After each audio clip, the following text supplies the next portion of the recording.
Hello everybody, APA Short Films here, and I was just gonna say that this is a video compilation of a bunch of my older videos from this past year, and if you wanted to see the more new stuff, I will put a timestamp in the description. Or if you just want to skip to 3755, right when Mastering Horror with John X Woodcat comes on, then that's about the newer stuff.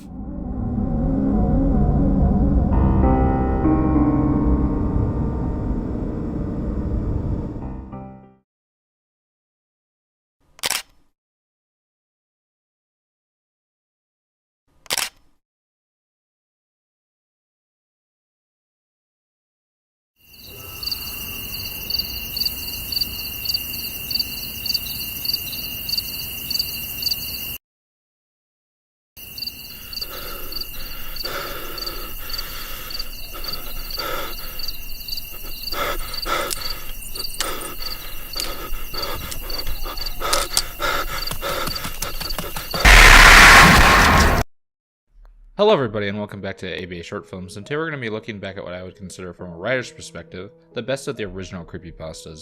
If you were born within the late 90s to the early 2000s, you probably remember reading creepypastas. For those who don't know, creepypastas are short internet urban legends generally revolving around topics like lost episodes of famous TV shows, such as Squidward's, I guess not living? No, unacceptable! And first, to preface this video, I will also only be including stories that I believe to actually be well written and well known creepypastas, so stories like Jeff the Killer and Tales Doll will not be appearing on this list.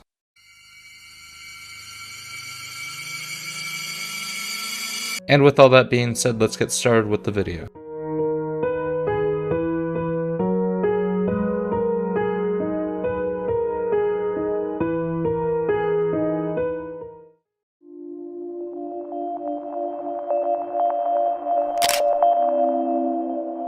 Just a warning before we go further ahead in the video, spoiler warning for each of these stories. I'd recommend reading all of these stories beforehand, which I'll have down in the description below. Now let's get on with the story.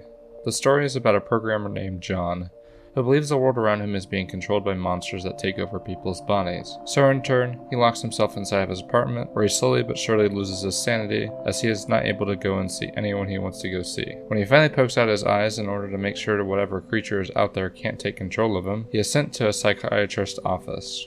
So now here comes the big twist. If you haven't read the story yet, go and read it. Now, seriously, it's worth it. I'll even give you guys a 3-second countdown. Go ahead, seriously, go read it.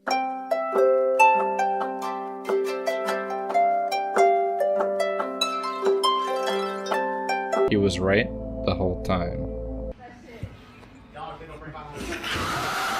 It is revealed the psychiatrist watching over him is in fact one of the beings that he was afraid of this whole time. And that twist, if you haven't read the story, is set up so well and so effectively, as although it may have seemed somewhat cliched, you don't actually guess that is what is going to happen. Throughout the whole story, it keeps building up that he's going to be completely insane, but in fact, although he does lose his sanity by the end of it, he was completely and utterly correct. And that is great writing. The story also doesn't have the bad grammar and cliched formulas the majority of other creepypastas have, which is another plus for it. And overall, this is a great read and has held up extremely well, especially in comparison to other creepypastas released around that time. This is a story that generally doesn't need any introduction. Written by Juducible, Ben Drowned is a story that is way too long for me to cover, with some readings of it going over 10 hours. So I'll give a quick rundown of the story instead. Ben Drowned follows Juducible, a guy who buys a cartridge of Majora's Mask from an old man at a yard sale. He finds that the game itself seems like it may be haunted, however. All the while, extremely strange things occur while he is playing, such as a statue from the game continuously appearing behind him, the name of a kid named Ben, which keeps popping up, and his character getting fucked up beyond belief in almost every scene. Throughout the story, one phrase continuously pops up. And the story is brought up to another level with the usage of screen captures that he got out of the game, which he uploaded for all of us to see, and what has been playing in the background for us all to see this whole time. While the story is somewhat cliché, the positives far outweigh the negatives. Therefore, this classic story is quite legendary in its own right and still holds up to this day.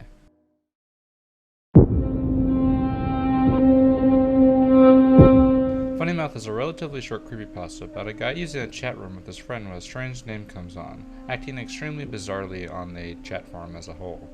The person's name is Funnymouth, and he behaves extremely strangely, sending bizarre messages, which causes the main character to have multiple nightmares about worms throughout the course of the story. This all leads to him opening his website, blood.com, to find this image, which is just all kinds of fucked up. And then he looks closer at the image, which he finds out is made up all of the word Funnymouth, causing him to have another nightmare. But this time instead of worms, it's fingers, which cracks his jaw open, leaving it permanently agape, which ends the story off with the guy laughing as he looks at himself, calling the mouth a funny mouth. And I remember when I read this story for the first time as a kid, a good 8 to 9 years ago, I remember it sticking with me, and I can clearly see why. That image that comes along with the story is just disturbing by itself, and the pasta itself is extremely well written and creepy at the same time. Overall, barely any cliches to see, and the story still holds up to this day. I know everything about you. I know where you live, as I am right behind you.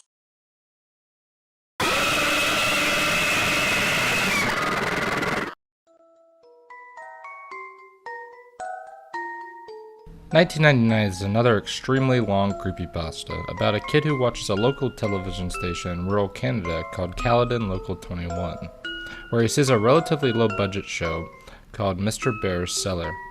Played by a local man in the town, he becomes infatuated with the show and decides to keep watching, even as extremely disturbing events happen in the show, such as a kid's fingers getting cut off with scissors.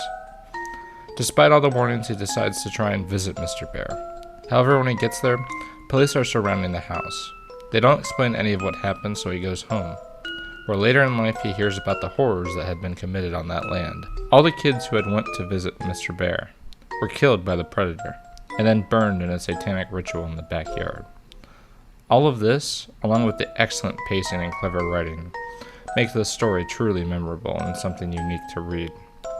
Mr. Bear is genuinely a creepy villain, and the plot twist will take anyone by surprise.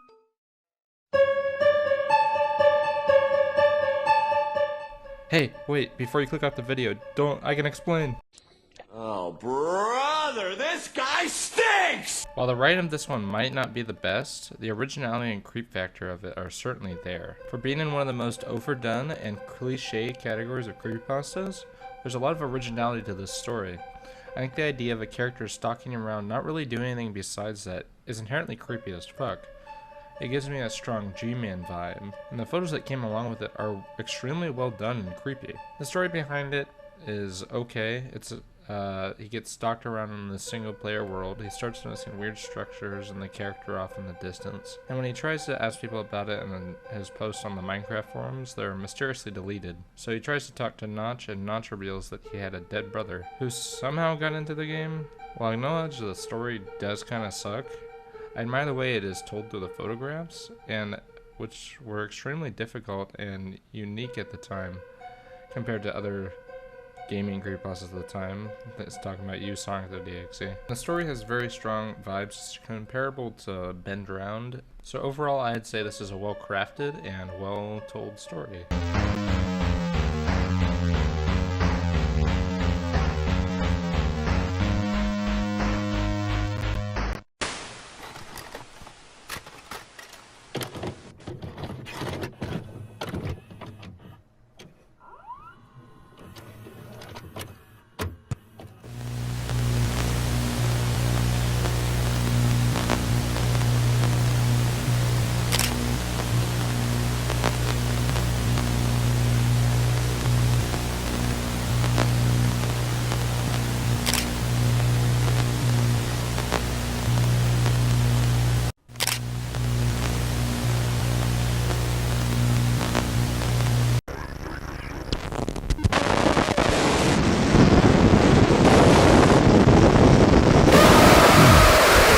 Hello everybody and welcome back, and today instead of focusing on a wide array of subjects, we are mainly going to be focusing on haunted media creepypastas, which generally consist of haunted games and lost episodes.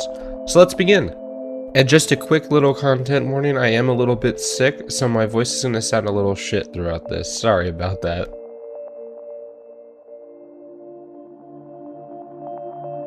NES Godzilla is about a guy named Zack who gets a cartridge of NES Godzilla from his friend.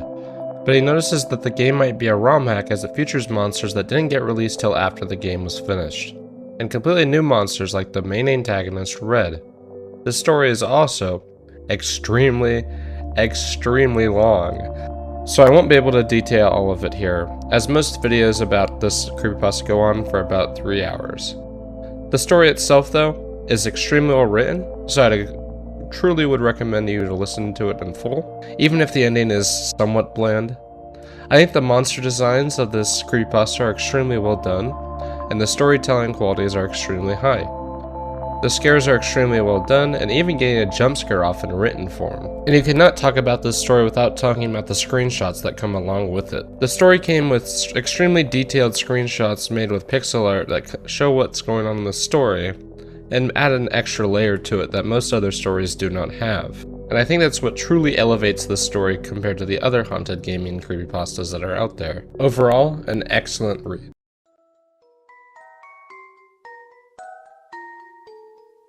Candle Cove is a story surrounding a chat forum where they all discussed a children's television show called Candle Cove, which revolved around a pirate puppet crew who fight the main antagonist, the Skin Taker, which, story aside, is an absolutely terrifying name for a kid show villain.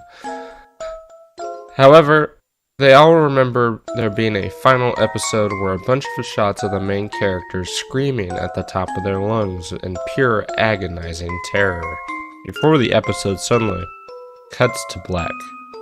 This intrigues the chat forum to no end as they all reminisce about this shared traumatic experience.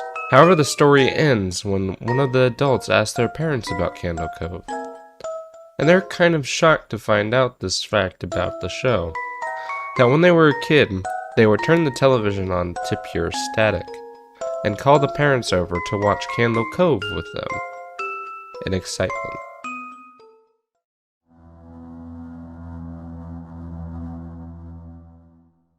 Mario is a creepypasta that's actually a true story about a ROM hack on SMW Central, one of the first ROM hacking communities in the world. In the story, he details a creepy ROM hack that he found titled Mario.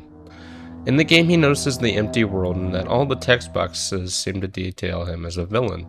And as he plays the game, other slightly creepy text boxes appear. And the penultimate text box appears upon defeating the first castle. After defeating the castle, it details the murder of someone in a gruesome detail, detailing victim 1 who got its eyes ripped out. Upon closer inspections, he finds a jumbled notepad document, and when he's sent into the forum, they realize the text is actually a JPEG, and upon opening the JPEG, they find this.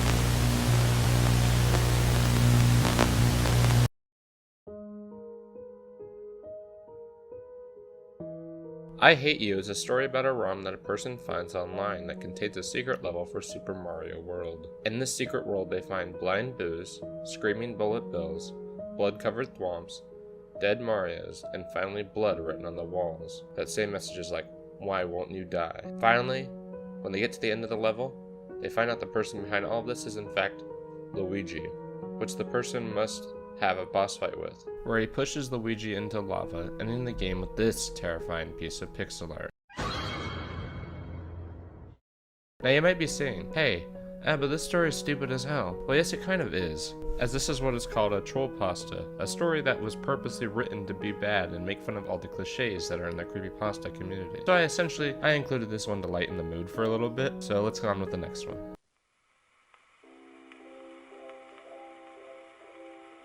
This image was taken from a split-second frame in a corrupted bootleg of the SpongeBob SquarePants episode, Dumped. Other than the image, the rest of the video is composed of incomprehensible jumbles of colors, statics, or just black screens. The audio seems to be heavily distorted, with loud, droning buzzes occasionally interrupting it. The bootleg tape itself was found in December 2004 by a group of 5 teenagers in the city rummaging around the trash can of an abandoned mental institute. Of these 5 individuals, 2 have committed not living, 1 has gone missing, and 1 other refuses to comment on the tape, but the last hastily agreed to give the paranoid investigators the tape shortly after being interviewed about the disappearance of the other 3 people. The current whereabouts of the tape are unknown, and many who stare at this image for a long period of time claim that the image will blink.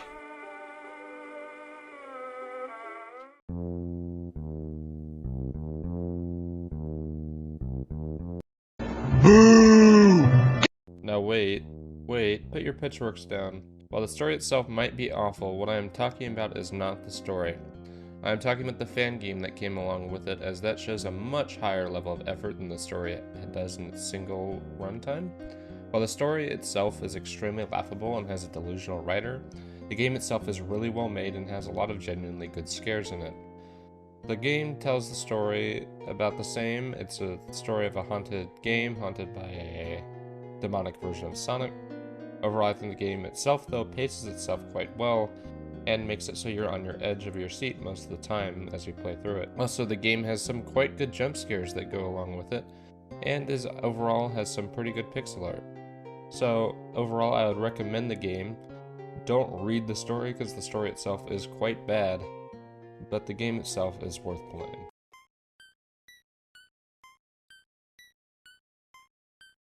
And for the final 2 stories, we're going to be looking at 2 Pokemon creepypastas, those both being Lavender Town Syndrome and the Hypno's Lullaby. Lavender Town Syndrome tells the story of the original Japanese version of Pokemon Green, which apparently had a different song for the city of Lavender Town. The original frequencies apparently caused kids to go insane, and causing many of them to commit not living. Therefore, when the game was released in the States, they had to change the music to what it is now. And the other story is Hypno's Lullaby, which is quite a simple one. It tells the story of Hypno, a Pokemon that lures kids into his lair where he does unknown things to them. This is based off an actual Pokédex entry for Hypno in Pokemon Fire Red, which reads, "It carries a pendulum-like device. There once was an incident in which it took a child away it hypnotized."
Hello everyone and welcome back to part 3 of the creepypastas that made us. Today we're mainly going to be focusing on the bad creepypastas that somehow got extremely popular. So some of these stories you may remember liking, but in actuality they are quite miserably bad. And for most of these stories, I will be sharing my opinions on them over the years as my writing professionality grew over the years, if that makes sense. So I remember a lot of these stories that I will be covering I actually did end up liking when I was younger, but now when I look back onto them, they are not good at all.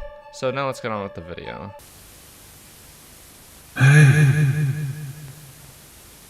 Wanna see my head come off?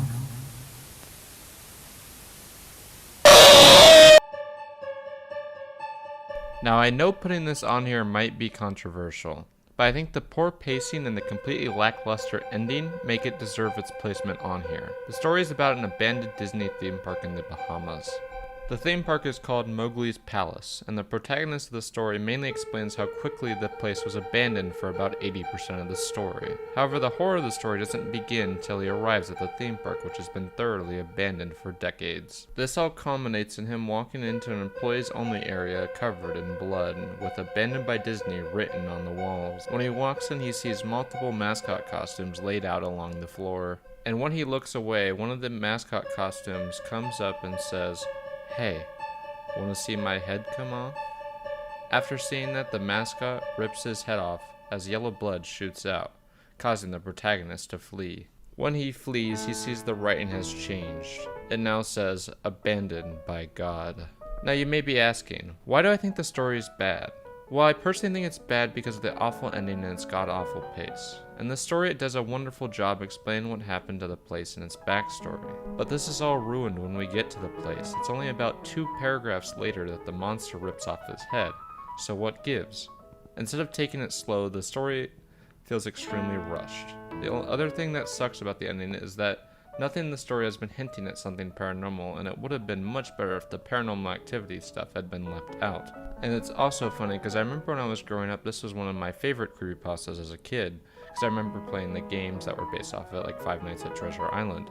But I think I was mainly remembering the first half, which is an amazing setup for this really creepy location, but it's just completely ruined by the rushed and unfortunately super short ending. But all in all, I don't think the story is awful, but I would most likely say it's not good. And now let's get on with the next one.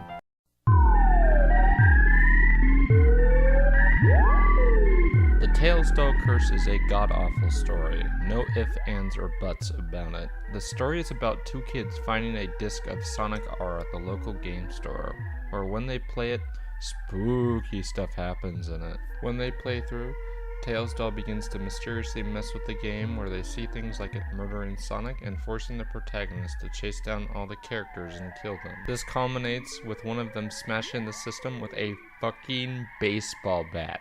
All of this over a stupid Sonic game. And when they hear knocking at the door, they find a bloodied Tails doll plushie that they take upstairs and wash it off. I seriously cannot make this shit up. It is so funny. After washing it off, the doll comes to life and grabs a knife to kill them. In order to defend themselves, they grab a fucking katana and machete. How many fucking weapons does this family own? However, the plushie overpowers them and kills them. I shouldn't even have to explain why this story is so bad. Besides the massive plot holes and things that make absolutely no sense, the writing and grammar is also completely awful and utterly dog shit. And the whole fight scene in the backyard is absolutely one of the funniest things that I have ever read. I don't even know how this was ever taken seriously, as there's no way that anyone read this and thought this was completely serious. This shit is hilariously bad. And now let's get on with the next one.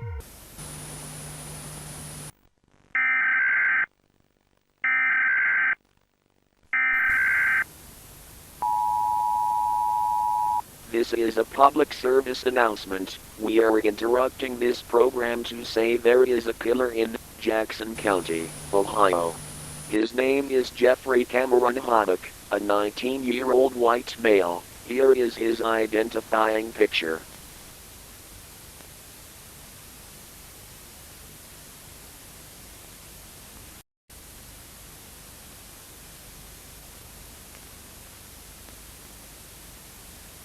If you hear knocking and pleading, don't let the person in.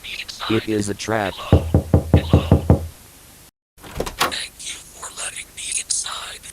Now, go to sleep.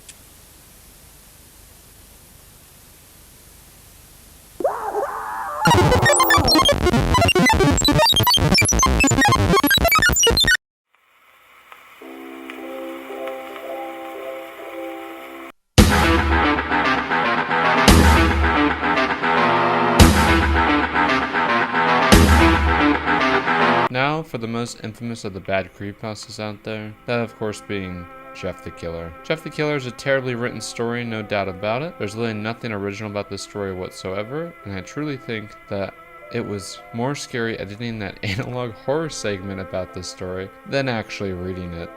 Jeff the Killer is a story about a teenager named Jeff that gets bullied by the most over-the-top and stereotypical bullies out there. On the first day of school, they somehow hold up Jeff and his younger brother Louie with a fucking gun. These are supposed to be middle schoolers, by the way. This causes Jeff to break their bones and get in trouble with the police, but his younger brother says that he did it and gets arrested instead. Jeff then goes to a house party for the whole neighborhood, and there, the bullies break in and hold the party hostage. I literally can't make this shit up, it's so fucking funny. Then they throw bleach on him and light him on fire, causing him to be permanently scarred, but he kills them immediately afterward. Then that night, he's released from the hospital. He finds out that Louie has been released from prison somehow already. However, by this point, he has completely and utterly lost it, so he carves a smile out on his face. This causes the funniest line in the whole story when the mother sees him and rushes to her husband. "Honey, get the gun."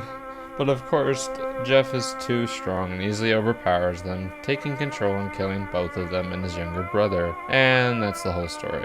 It reads like some teenager's fantasy and has grammar and writing mistakes galore. Most of the plot makes absolutely no sense and is laughably bad and flawed. I absolutely love how the mother's first reaction, instead of trying to get help for her son, is, well, better just fucking kill him. I'm sorry, but the people who take this story seriously have no idea what they are talking about. It's just too fucking funny. It's not well written at all.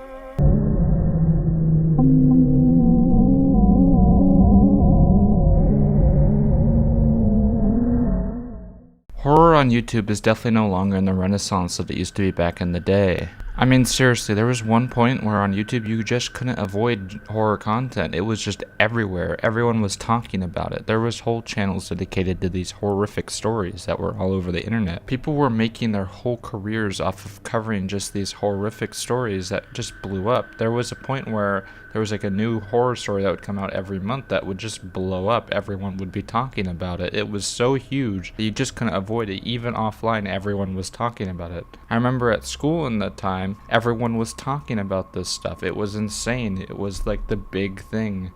Like, I remember when Mr. Nightmare and Some Ordinary Gamers were always on the front page and were breaking millions upon millions of views with each video because everyone was watching them. They were huge and they were massive at the time. Everyone knew what it was. It was just the big hit thing at the time. And it lasted for a while. Everyone knew about it. This was like a 4 or 5 year period. Everyone knew about this. It was huge and it just never went away for the longest time until overnight it felt like it just died completely.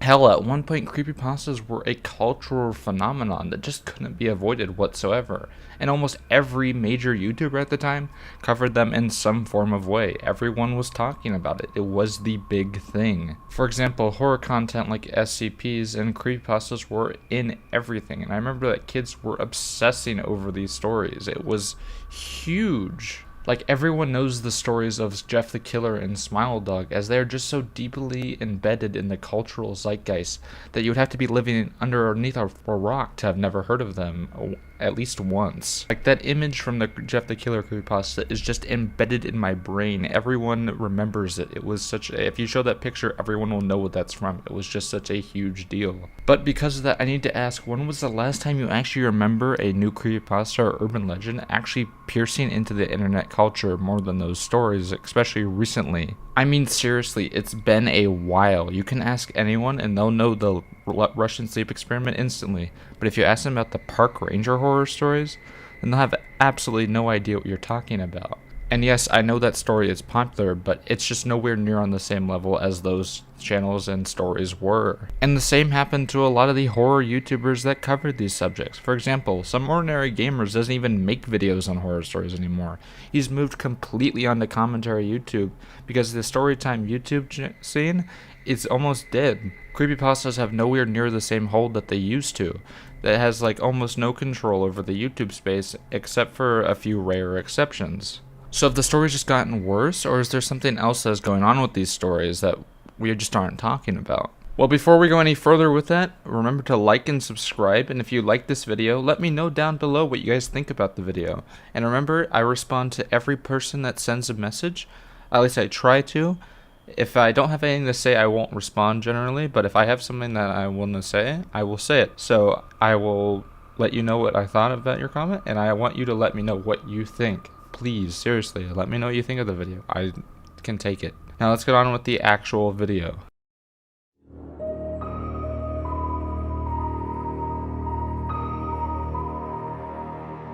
Creepypastas, or internet urban legends, have been on the internet since its very, very conception. It is something that has always been around. I remember it started off with the regular urban legends, but then it expanded onto new horror stories that were being created on the internet and shared around like crazy. It first started on places like chat forums where people would tell a story about something that happened to them, usually involving a Lovecraftian-like creature or a haunted game. And this would continue on with the actual horror stories like the Creepypastas and the SCPs, but one of the earliest one that is talked about is of course Polybius, which would set a precedent on how a lot of these urban legends would be created. For example, Polybius tells the story of a game that is created by I think MK Ultra, if I remember right. That is a game that produces like psychoactive materials where it causes people to start hallucinating horrific imagery, and it causes people to essentially go insane the longer they play, eventually leading them to die, essentially.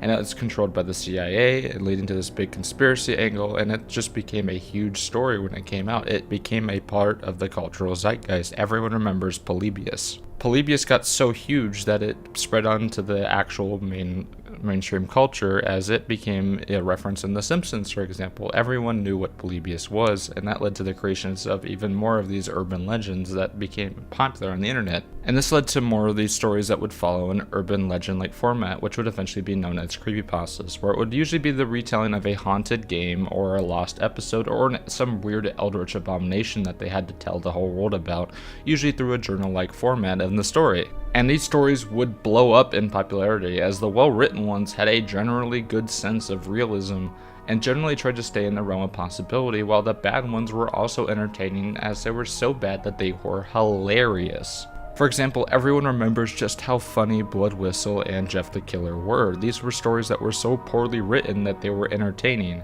It usually was just so bad that the writing was so easy to laugh at. But with it came a lot of good ones, like the Russian Sleep Experiment and Mr. Widemouth are incredibly creepy stories. They would stick with you for years, and I still remember how those stories go. They are really, really well written. And it seemed like every month there would be this new, really, really well written story that would stick with you. And it was a great time to be around YouTube, especially because YouTubers were making their careers off of this. This was a huge thing. Everyone was talking about this. For example, you probably wouldn't even know who Mr. Nightmare or Some Ordinary Gamers were if it wasn't for creepypastas. Same with Corpse Husband. He was huge from creepypastas. This was like a big deal. Everyone was doing narrations of these.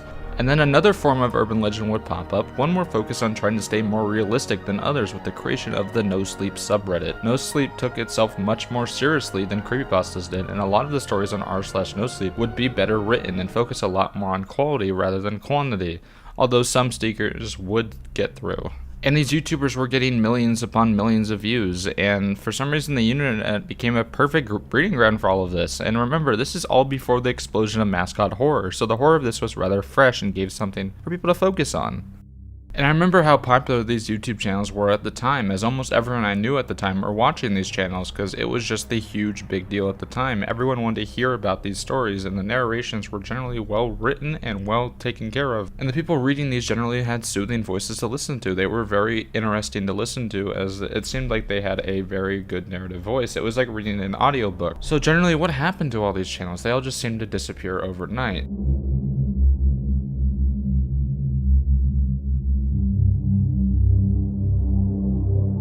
So what caused its slow demise over the years? Well, a lot of it I would say is because of a lack of interest in the subject over the years and the worsening quality of the stories over the years as well. As terrible as the stories could be at the time, they generally would have something that would make them iconic, such as covering iconic franchises or having truly horrific pictures. As much as Jeff the Killer sucks, I will not deny that the image from the story is something out of my worst nightmares. Like seriously, that image is fucking horrifying.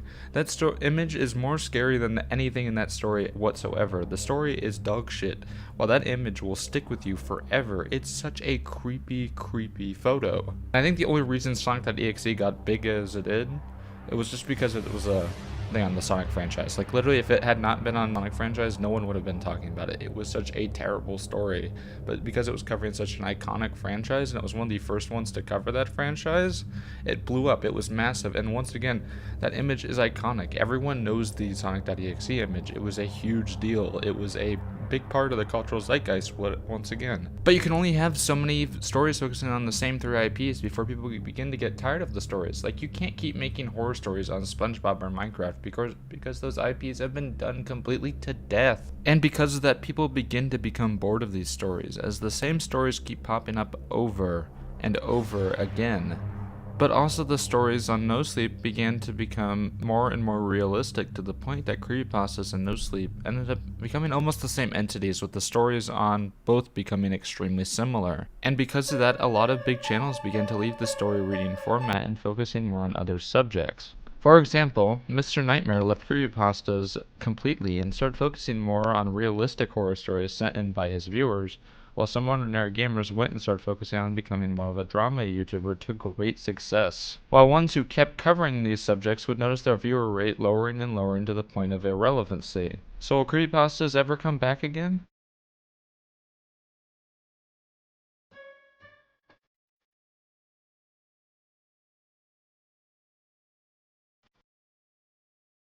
Now that creepypastas are essentially dead, mascot horror became the next big thing, like Five Nights at Freddy's, Bendy's, and Poppy Playtime. But there was some hope for creepypastas in the past few years. With the explosion of icebergs in the background, creepypastas have hit a level of popularity that they haven't seen in years, and people are more nostalgic for creepypastas than ever. So we are seeing a new wave of people covering urban legends and creepypastas with channels like Wendigoon and other more popular YouTubers that are covering these icebergs. And while icebergs are starting to die down, a lot of channels are still covering these old creepypasta stories, and it's making them become more relevant once again, and it's good to see that this is happening all over again. We're seeing this new wave of YouTubers that are covering all these new stories. It's really fun, and it's good to see these stories are still staying in the cultural zeitgeist, but I'm hoping to see some more new ones start to pop up as well. And I'm glad to see that, because I remember growing up with these stories and just how much I liked them growing up. So let's see what the future holds for these stories. And I hope you guys all liked this video, and if you did, please let me know down below what you thought, remember? And I hope you guys like and subscribe, and I'll see you guys all next week, and I see you guys later.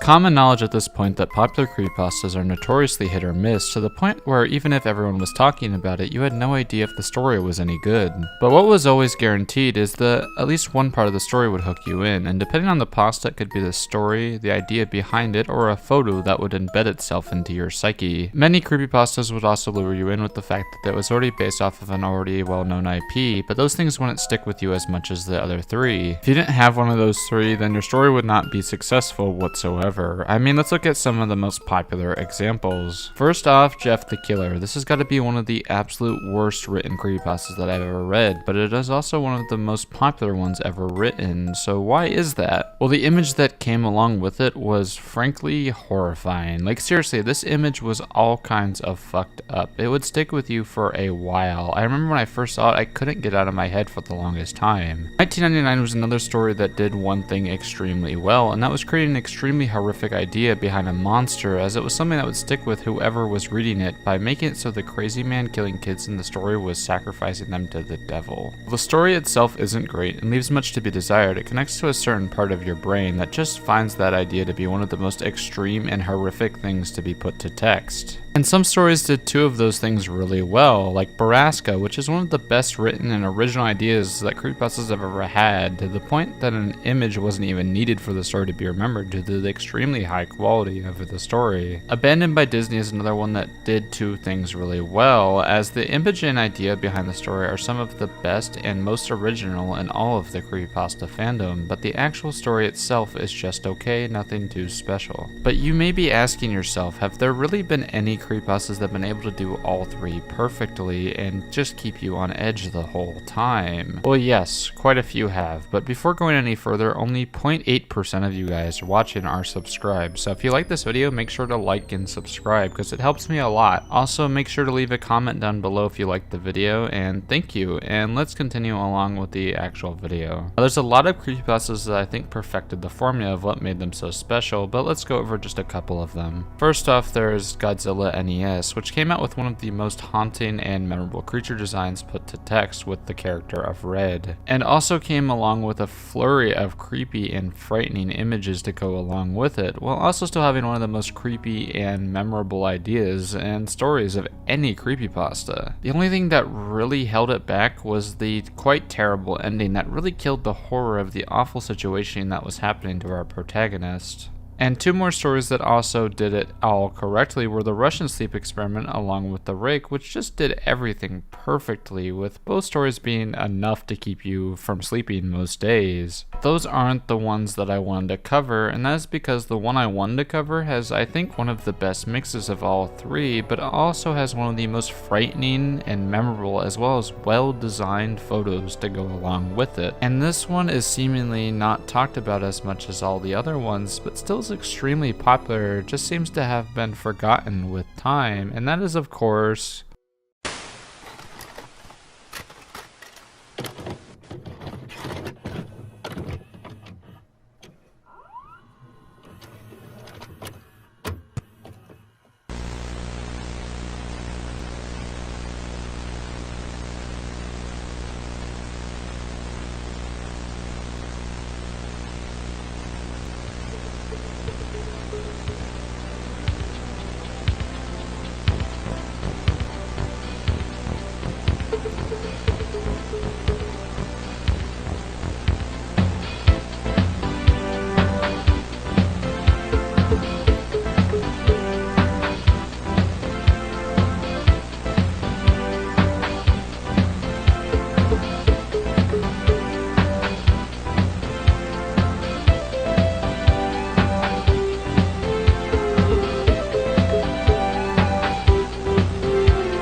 And that story is of course that of the Smile Dog, which is one of the original creepypastas to rapidly blow up online for its unique story and off-putting image. The story itself is quite simple and really allows the image to shine in its horror. The story follows a young journalist as he goes to check out the local urban legend of a chainmail image that supposedly curses whoever views it by the name of smile.jpg. And throughout the story he explores the supposed effects of viewing the cursed image. The effects being that each and every single night night, the creature in the image would come into your dreams asking you to spread the word, meaning to share the image to others in order to give them the curse instead of you. Almost being like an image version of the monster from It Follows, as that is the only possible way to get the cursed image to leave you completely alone. And if you don't spread the image, this creature will slowly get more and more disturbing, to the point that it won't even look like a dog anymore by the end of it, but instead a hellish beast that would fit right in with the worst of the worst night terrors. And if you keep having these night terrors, you will have to keep having them until they drive you to the brink of insanity. And the main goal of it is to try and get you to take your own life if you refuse to spread the word. And in the story, he goes to interview a married couple, Terrence and Mary, with Mary having viewed the image around 1992 and was one of 400 people who viewed it, but the rest died either anonymous or died from their experience. The first time he went to interview her, she had locked herself in the bedroom, refusing to come out, showing the awful effects the photo had had on her psyche. By the time he is actually able to interview her, she is a shell of a human being, whispering to her husband about the awful night terrors that she's experiencing as her life seems to be consumed by the horrors of the image that she viewed. And this causes our protagonist to just get even more interested in what this possible image could be, because he sees the effects, but he doesn't know what could possibly in the image cause such great effects. After sending the protagonist an email explaining that the horrors of the image is just too much for her and the constant night terrors have finally broken her, she explains that she had refused to show him the image because there is no possible way that she wanted him to suffer the same fate as her, even if it meant it would save her life from the awful night terrors that she has to witness every single night. And after receiving the email, he makes one last attempt to talk to her by calling her number, but instead Terrence picks up, explaining that she had finally given up and had died. Suddenly, after thinking the possibility of actually seeing the image is next to zero, he gets an email from an unknown user which reads, "Hello. I found your email address through a mailing list and your profile says you are interested in Smile Dog. I have seen it. It's not as bad as everyone says. I have sent it to you here. Just spreading the word." Attached to the email was of course a file called smile.jpg, and he had received the Smile Dog image finally, but would actually opening the image be worth it? He had seen what it had done to Mary and just how much it had completely destroyed her mental state, as well as hearing about how awful the night terrors just truly were that came along with it. And if it came along with it, would he truly be selfish enough to spread the word if he opened the file and the rumors be completely true about the image? Well, of course, with it being a horror story, he of course opens it, attaching the image to the bottom of the creepypasta in order to once again spread the word to everyone reading it. This pasta reads like a perfect campfire story, allowing the viewer's imagination to wander by describing the effects of the image, but not actually showing the image till the very end, allowing you to think what this horrible image could look like if this is what happened to this woman. And the actual reveal itself is set up almost perfectly, with the chainmail being sent to the protagonist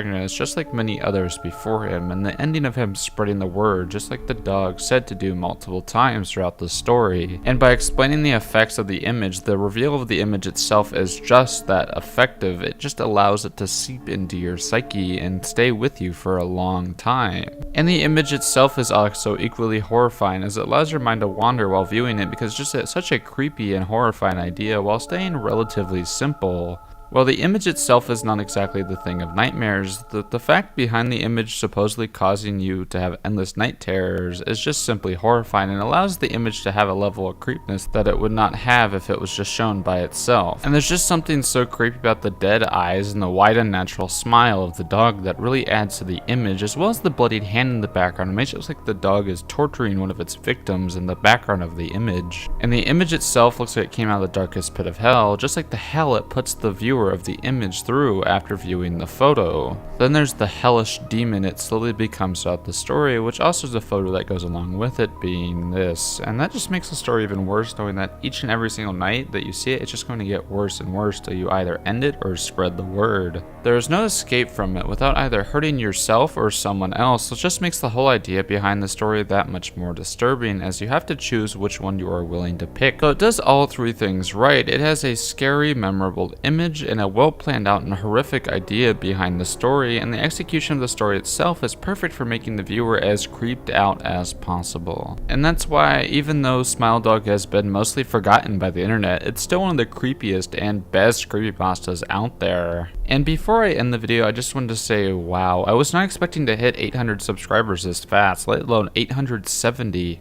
I just can't put into words how grateful I am that of all people to follow, you guys choose me. I never really thought I would be able to make it to this point, so seeing that I'm at 870 subscribers, I'm just blown away, and I'm so happy that you guys are willing to come and watch my stuff. And as always, see you guys next week.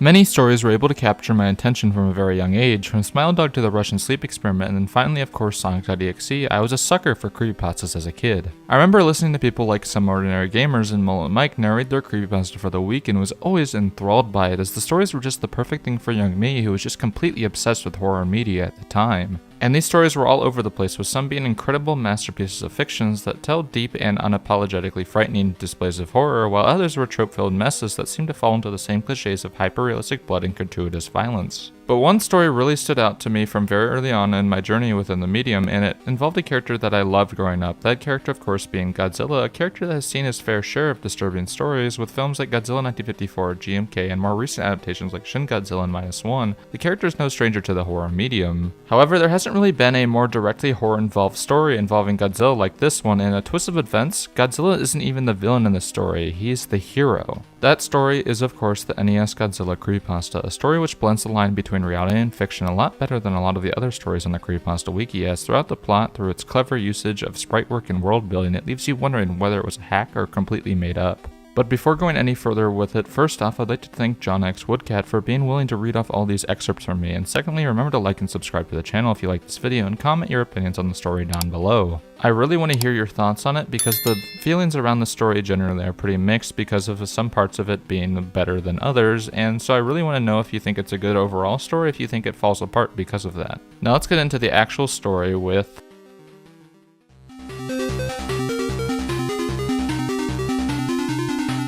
The story begins with our narrator Zach detailing his love for Godzilla films and how he grew up playing the Godzilla game for the NES, and after a year he traded the game in for another and found himself longing to play his childhood game that he described as being mediocre but lovable. After many years he gets a new NES and his friend Billy gets him a copy of Godzilla Monster of Monsters, which while playing on the first stage, Earth, he describes as being exactly the same as before, with the gameplay loop of destroying bases and killing monsters exactly the same as he remembers it being as a kid. Then he gets to the fight against Gazora, where it does his typical smacking move that it does in the regular game. However, things quickly go wrong because after it starts attacking, this happens.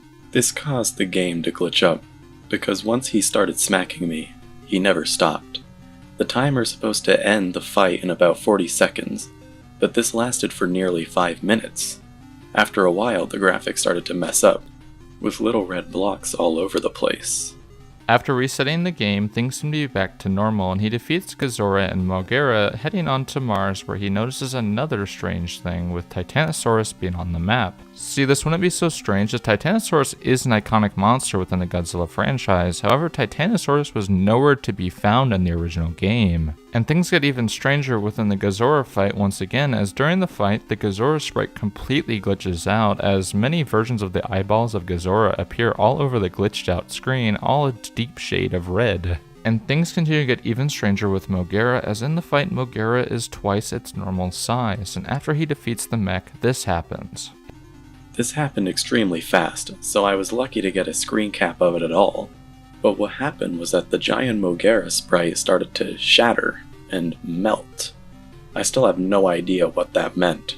And of course, the narrator keeps going through the world and defeats Titanosaurus before moving on to Pathos, and for my first interjection I like to say I love just how the story cares about building the world it is in. The setup is extremely believable and well put together, with it seeming like he could have just found some weird bootleg or ROM hack on accident of Monster of Monsters someone made just to fuck with him. Or maybe his friend Billy, the one who provided the copy, messed with the game as well to play some sort of practical joke, which the story will answer later. Then the way they are able to write the scares off at this point as just being glitches is also masterful, as it allows it to just seem weird, but nothing truly scary at this point. There's an explainable reason for why things are the way they are. And then the sprite work is of course just out of this world. They make every single sprite throughout the story seem like it couldn't be put in the game, and I personally wouldn't bat an eye. But enough of me, now let's move on to...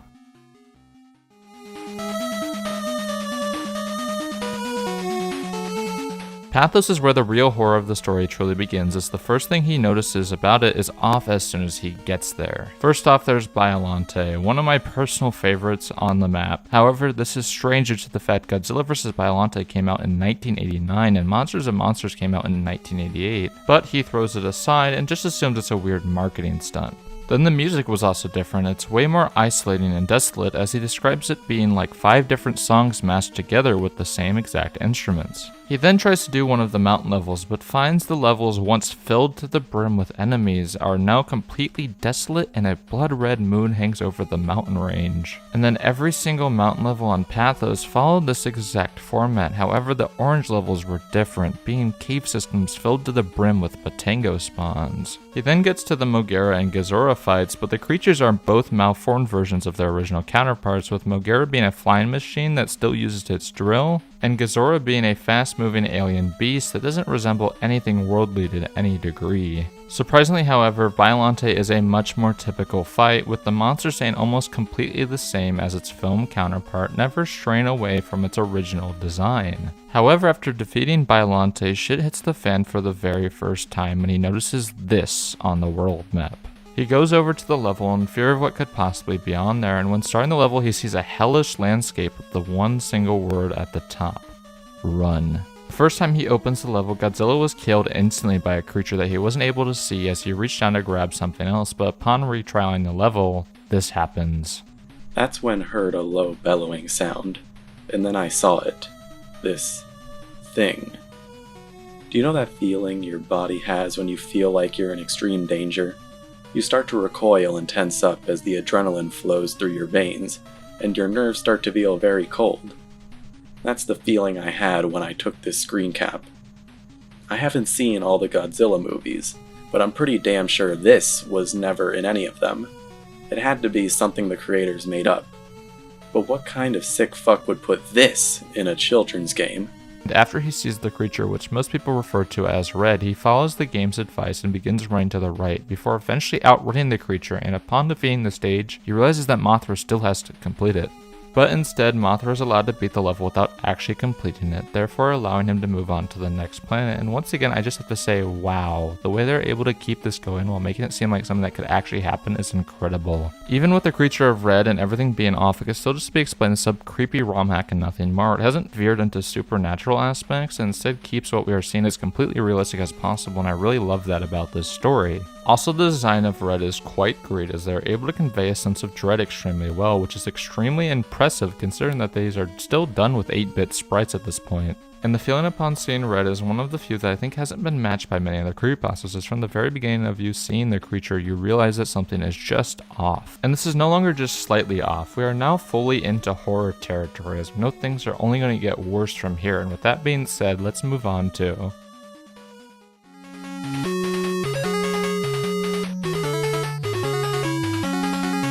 Upon entering trance, the narrator realizes this has to be some sort of hack, because while still reeling back from the horrors of Pathos, he notices the monsters that were included are generally the standard fare, Hedorah, Varan, and then Orga?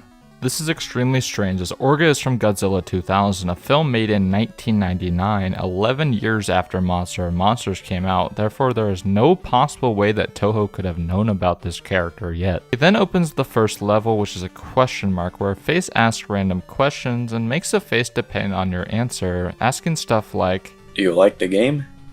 Does the moon rotate?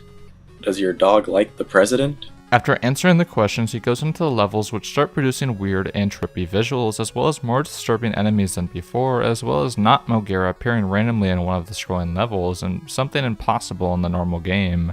He then runs into disturbing, twisted versions of Hedora and Varen, looking nothing like their movie counterpart, and says now Hedora is a long skeletal snake creature and Varen is a purple monster with a twisted head that can shoot rockets out of it. And then after defeating the two creatures, he faces off against Orga, who just like in the movie attempts to swallow Godzilla, but he remembers how Godzilla defeats Orga in the film and shoots a beam within it, killing it. However, after defeating Orga, he sees it. Once again, there's a level with Red, and in this level it chases him like before, except this time there's obstacles, and upon jumping over them, Red swallows them whole. And upon defeating the level, he gets excited, and then this happens. I escaped him yet again. I felt really excited, and so I laughed and said, "Not this time, asshole." I decided to take a screen cap to celebrate. But when I said that sentence, just before the level ended, the monster did something that made my blood run cold. It looked at me.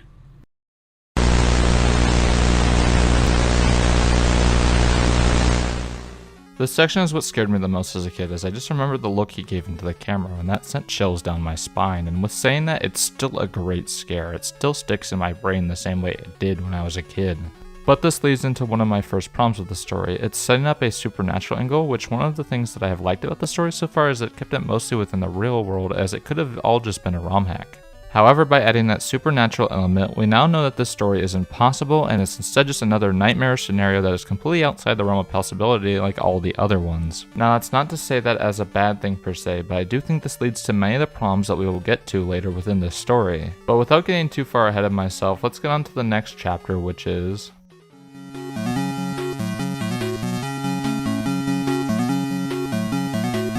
With dementia, the chapter starts with the narrator freaking out about the fact that Red looked at him, as he struggles to figure out just exactly why the creature stared directly at him, as this was officially left the realm of possibility in his mind. He then notices 4 monsters on the board: Baragon, Gigan, Manda, and Space Godzilla, and is once again surprised as Manda and Space Godzilla were once again not in the original game.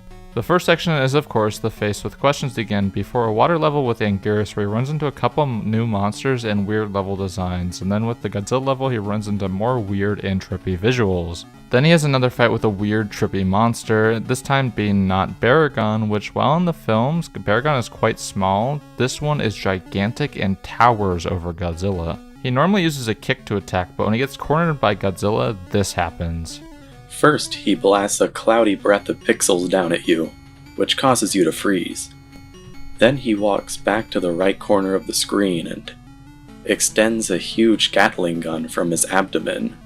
After defeating Not Baragon, he goes to a level which he calls the Arctic and runs into more weird and strange creatures like a Spikewalker, Iceman, which looks oddly similar to Not Gazora, and a walrus called Maguma from the obscure kaiju film Gorath. Then he goes to fight Gigan, which from the beginning looks like it's going to be an easy fight. However, this happens. Using his razor-sharp claws, a laser beam, and a howl to try and defeat Anguirus, and with its fast agility, it proves to be a harsh foe for Anguirus, but eventually he's able to defeat him. Then next is Space Godzilla, where nothing truly remarkable happens, just more boss fights.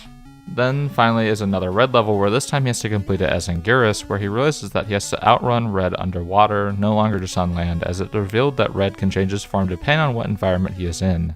And after completing, he's able to move on to the next planet. However, to interject, while I still like this story so far, I think this chapter does drag a bit. It does the same thing as previous chapters, and while the new creative and intriguing monster designs really carry this chapter, I think it is overall one of the weaker ones. However, I do like how you can tell this author most definitely has a deep connection with the kaiju subgenre, as he is able to bring in obscure and strange kaijus that most people haven't even heard of at this point. But overall, the story is still going strong. I just think it suffers from middle of the story syndrome. But next we move on to...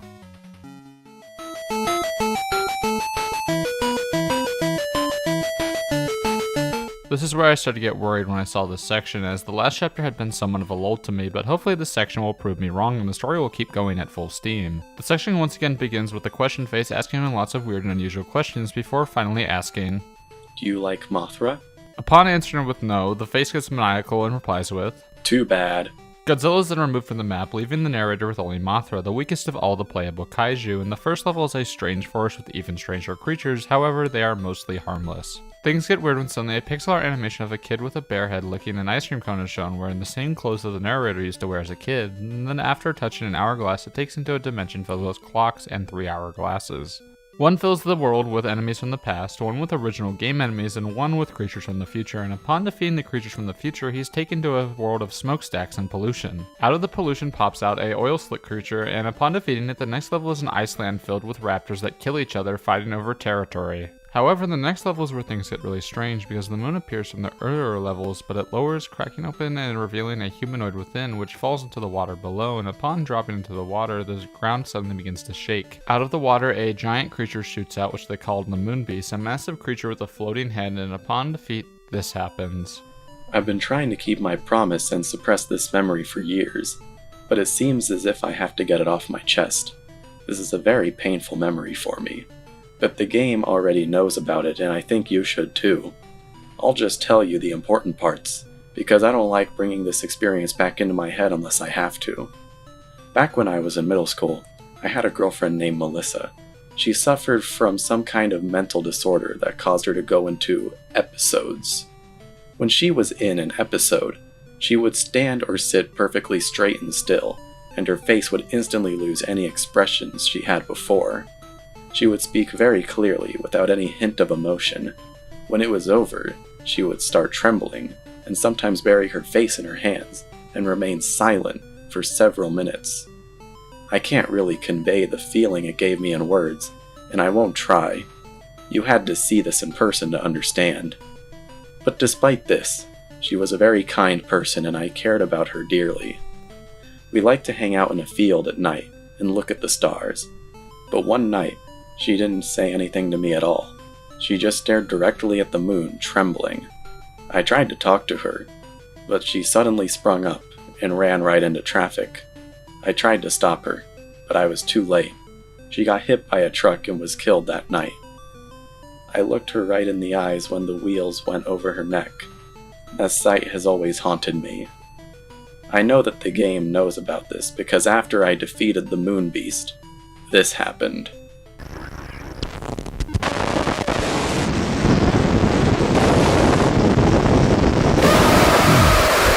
And with that is the ending of part 1 of Entropy, and so far I actually forgot just how much I like the twist of the game, knowing the past of the creator and revealing there's a lot more going on within the surface of the story, and that Zack might actually be truthfully an unreliable narrator. We don't know if he's truly telling us everything, and I think that makes the story much more interesting. And I'm also really liking how the story is avoiding cliches, not doing the whole you gotta believe the story with no hyper-realistic blur eyes. This section really dragged me back into the story as it's building on more reasons to actually care about Zack. Overall, a much better segment than the last one, and once again I'm ingrained into what could possibly be next. After that shock, we go back to a weird animation of a fish man seemingly struggling for air, and next is a weird golden maze that Mothra has to go through with more strange monsters and trippy visuals before suddenly escaping.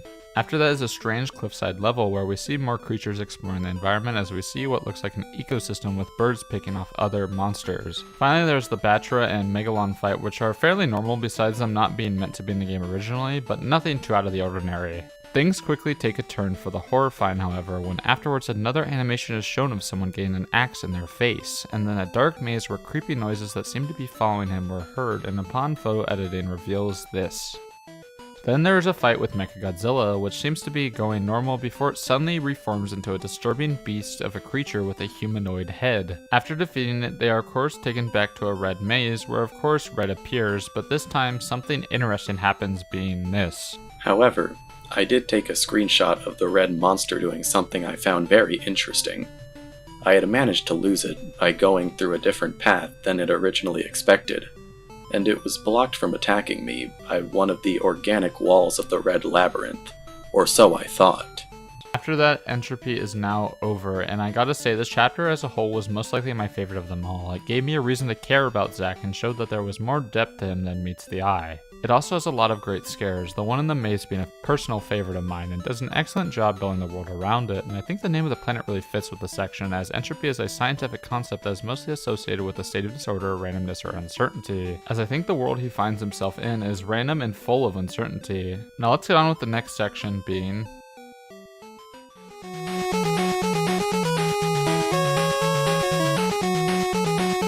Exodus is more of the same, beginning with Godzilla going to the question face once again and getting asked a couple of questions before asking, "Would you like a new monster?"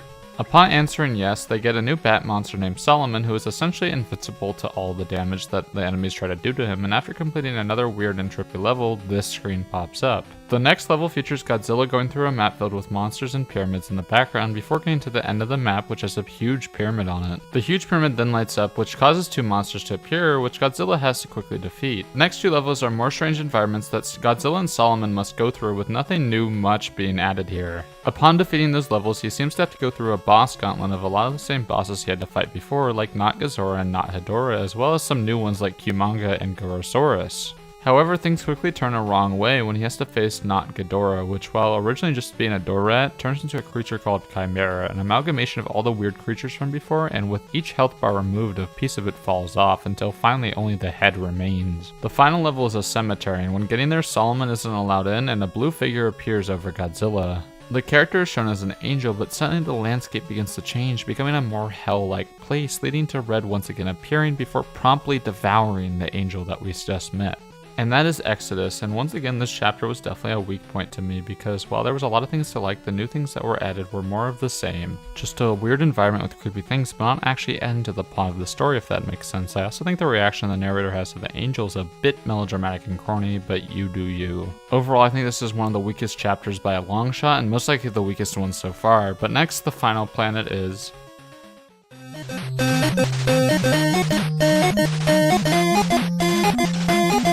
Zenith starts the same way as all the others, with him going to the face question guy like normal.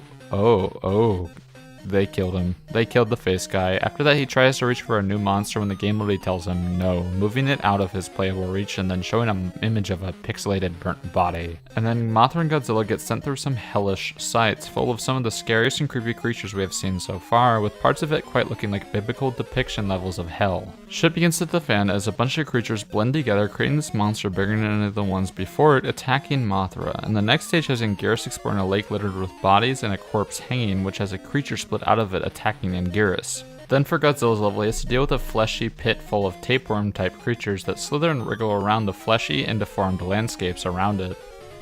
I think it was about 4 minutes before the end that this level was making me physically sick.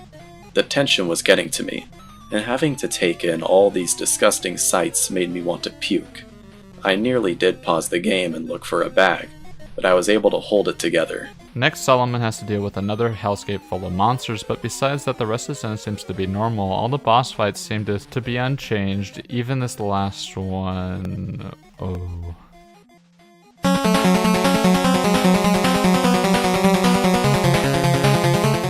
Fight with Red goes about as expected from the story so far. Red onslaughts the team, eating Mothra and Anguirus near death. Fireballs with faces on them, you know that you're completely fucked when it comes to defeating Red. And it doesn't help that when trying to face it, he is now trapped physically by Red on the couch, and after Solomon seems to defeat Red, Red transforms into an even bigger beast with much more life than before. Red seems to be nearly unstoppable, completely onslaughting every single one of the monsters at every possible turn, even swallowing Godzilla completely whole. But after a game over screen flashes, it glitches out as the angel from before appears, revealing it to be his dead girlfriend Melissa, and then unlocks this new monster in order to defeat Red. This new monster completely sweeps the floor with Red, and upon defeating Red, he set her and all the monsters free, and ends with... Tears of joy streamed down my face, and I broke out crying. I cried harder than I have in several years, maybe in whole life. All I had been through, all I had discovered, and now the game was coming to an end. But before she and the others left, Melissa had something to tell me. You have saved us.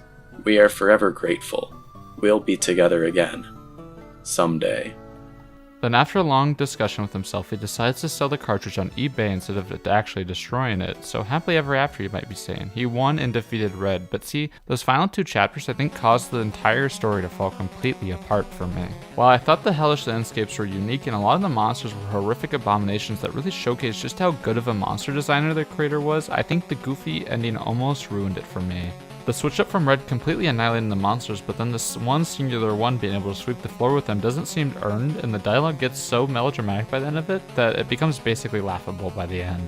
And it sucks because the rest of the story is insanely unique, creative, and well written, but man does the ending just fall apart, and the whole not being able to move thing didn't feel needed. Yes, it showed that he was actually in danger from Red, but you didn't need to do that not being able to move part. You could have just revealed him killing Melissa, and that would have been sufficient enough to reveal that Red was in fact a real life threat. And the epilogue with him selling the cartridge was completely unneeded, as without the epilogue it would just ended with the monsters being set free, which is a much better conclusion than just selling it on eBay.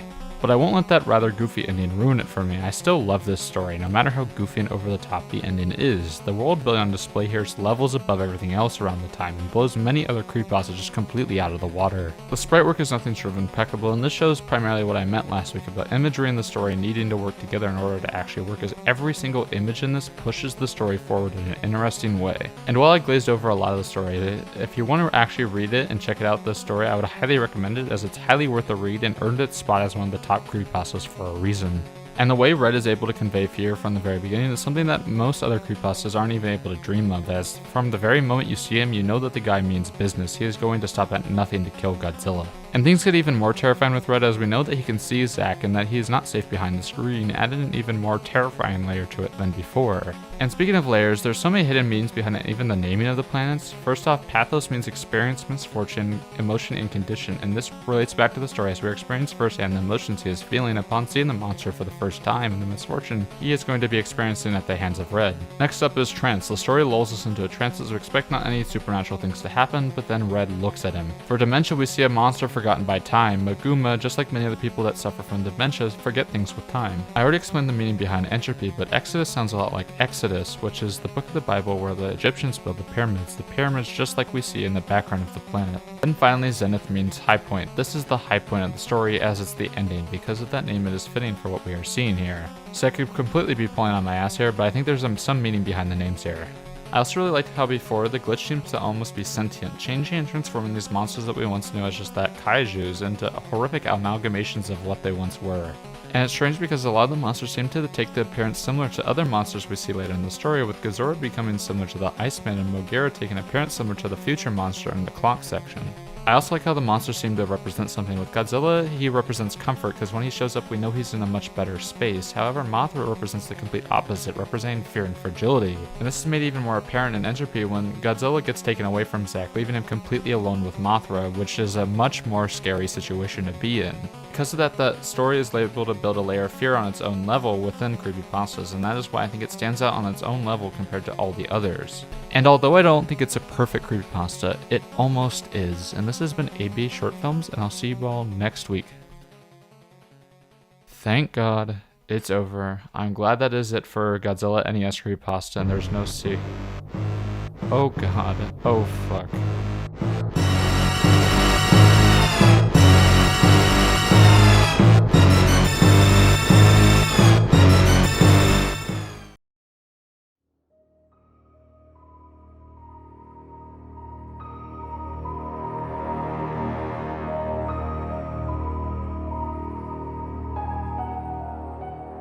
Creepypastas have always had a somewhat mixed reputation. While having some of the best written and most interesting urban legends online, such as Mr. Widemouse, Slenderman, and the Russian Sleep Experiment, the online movement became defined by a lot of clunkers that overwhelmed the online forums. Stories like Jeff the Killer, The Tales, Doll Curse, and the one we will be covering later were the level of quality that seemed to be more of the norm within the Creepypasta Wikipedia, as unfortunately the greater stories were always being seemingly buried under the terrible cliche-ridden messes of the average creepypasta.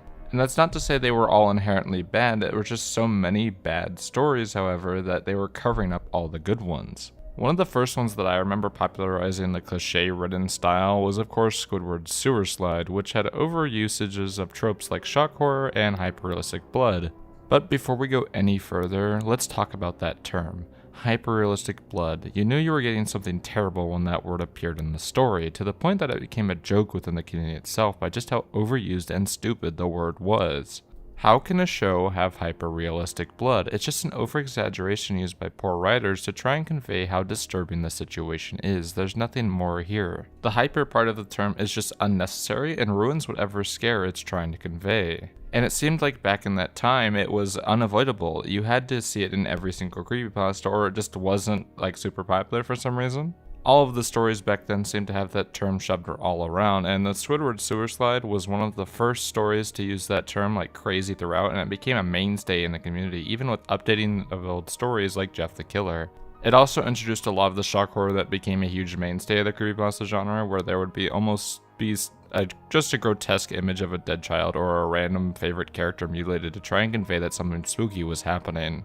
It was almost always wholly unnecessary, and generally it was not done tastefully whatsoever, and a lot of the stories within the fandom were overwhelmingly driven by that kind of horror, so it's really no wonder that people eventually got bored with the subgenre. But I don't think this subgenre really got taken over by stories like that until the release of a certain story in August of 2011, that being the infamous story written by JC the Hyena, that of course being...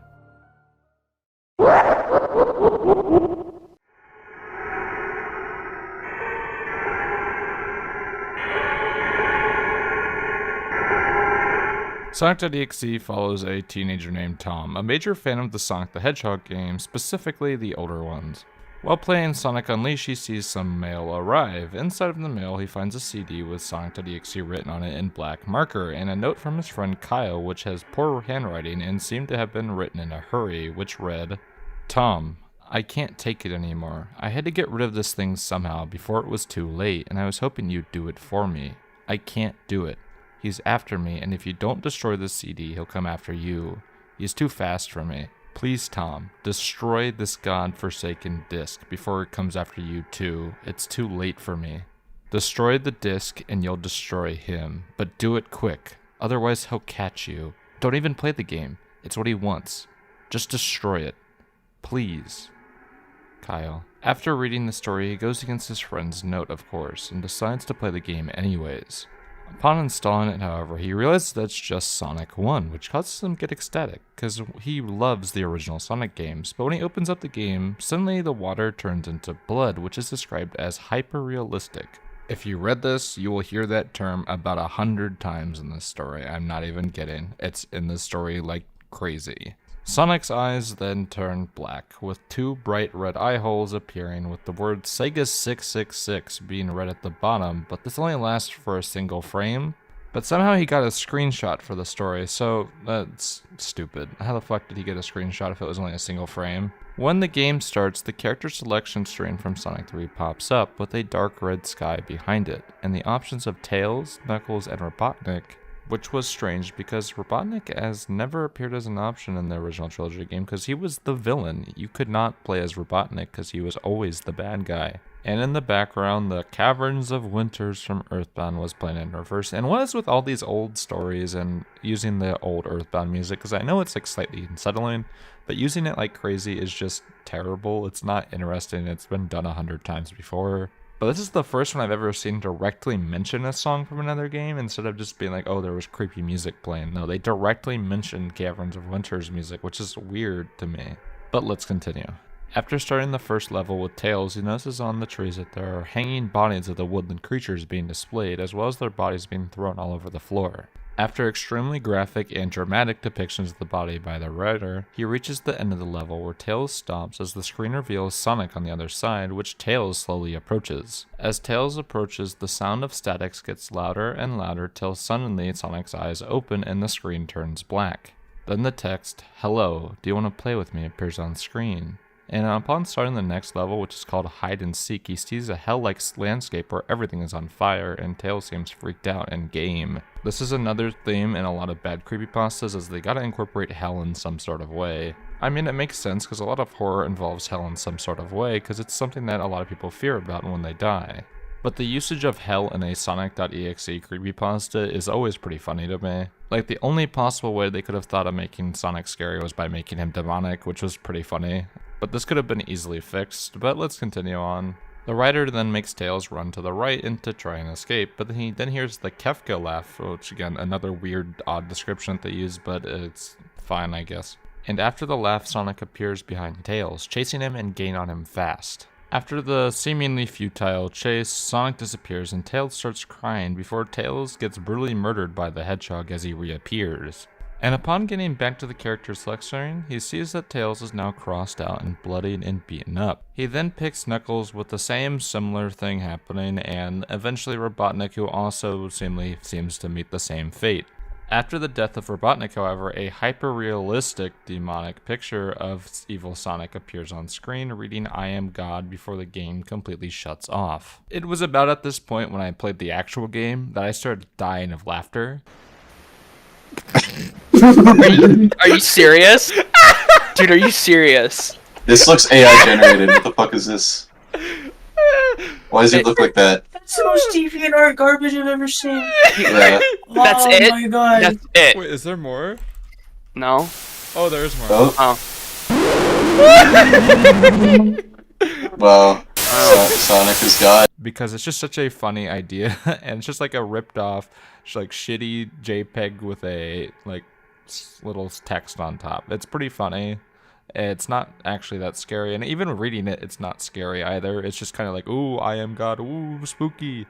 And this causes Tom to break down and cry about the death of his friend and the fates that they met before suddenly he hears whispering behind him and looks to see what the whispering is coming from.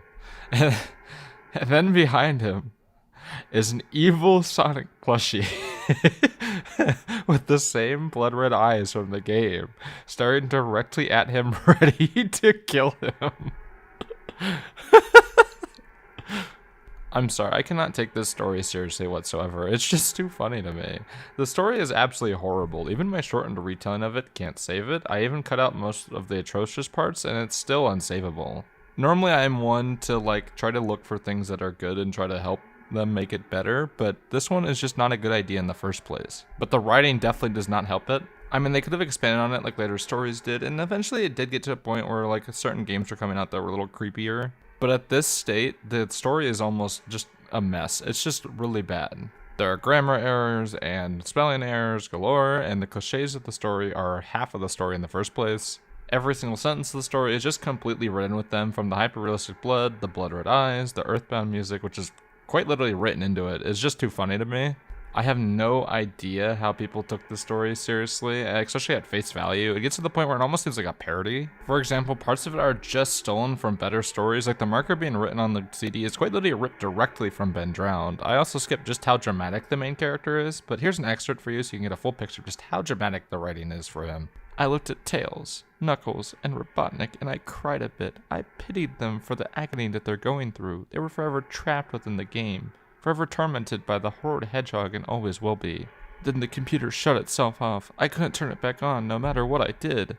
I sat there for maybe 25 seconds, horrified by what had just happened. Sonic is the very embodiment of evil. He tortures people who play his game in more ways than one, and then when he gets bored, he drags you into the game, like literally drags you to hell, where he can play with you as his toy.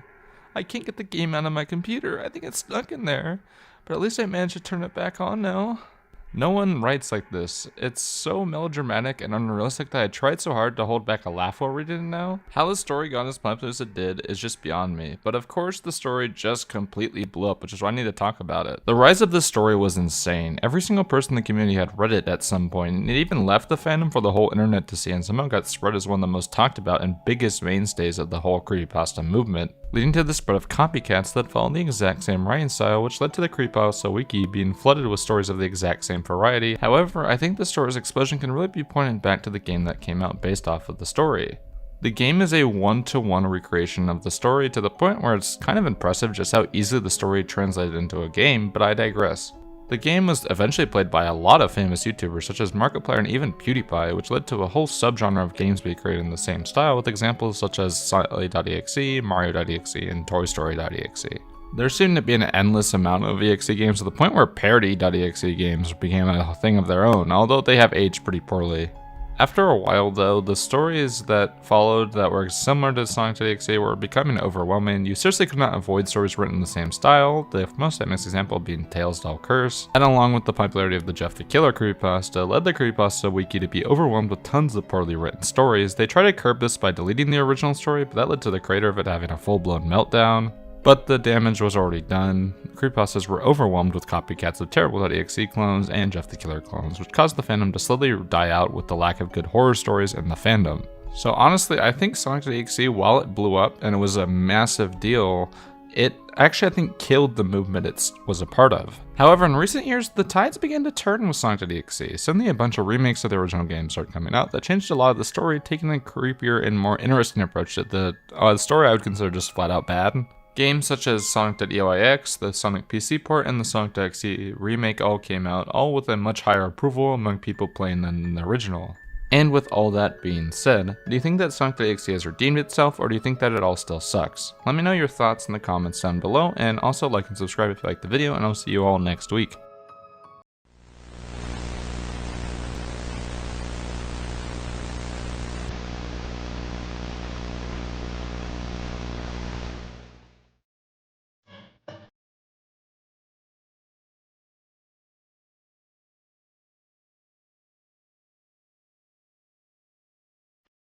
In June of 2009, the Something Awful forums would start a Photoshop contest where they would try to make a new monster to haunt people online with. And while the contest started off pretty normally with tales of ghosts and strange monsters in cemeteries, the contest would focus on one monster way more than the others, one created by Victor Surge. Little did the people within this forum know that these simple images of a tall figure looming near a group of teenagers and children would go on to haunt a whole generation of children on the internet, that creature of course being the Slenderman.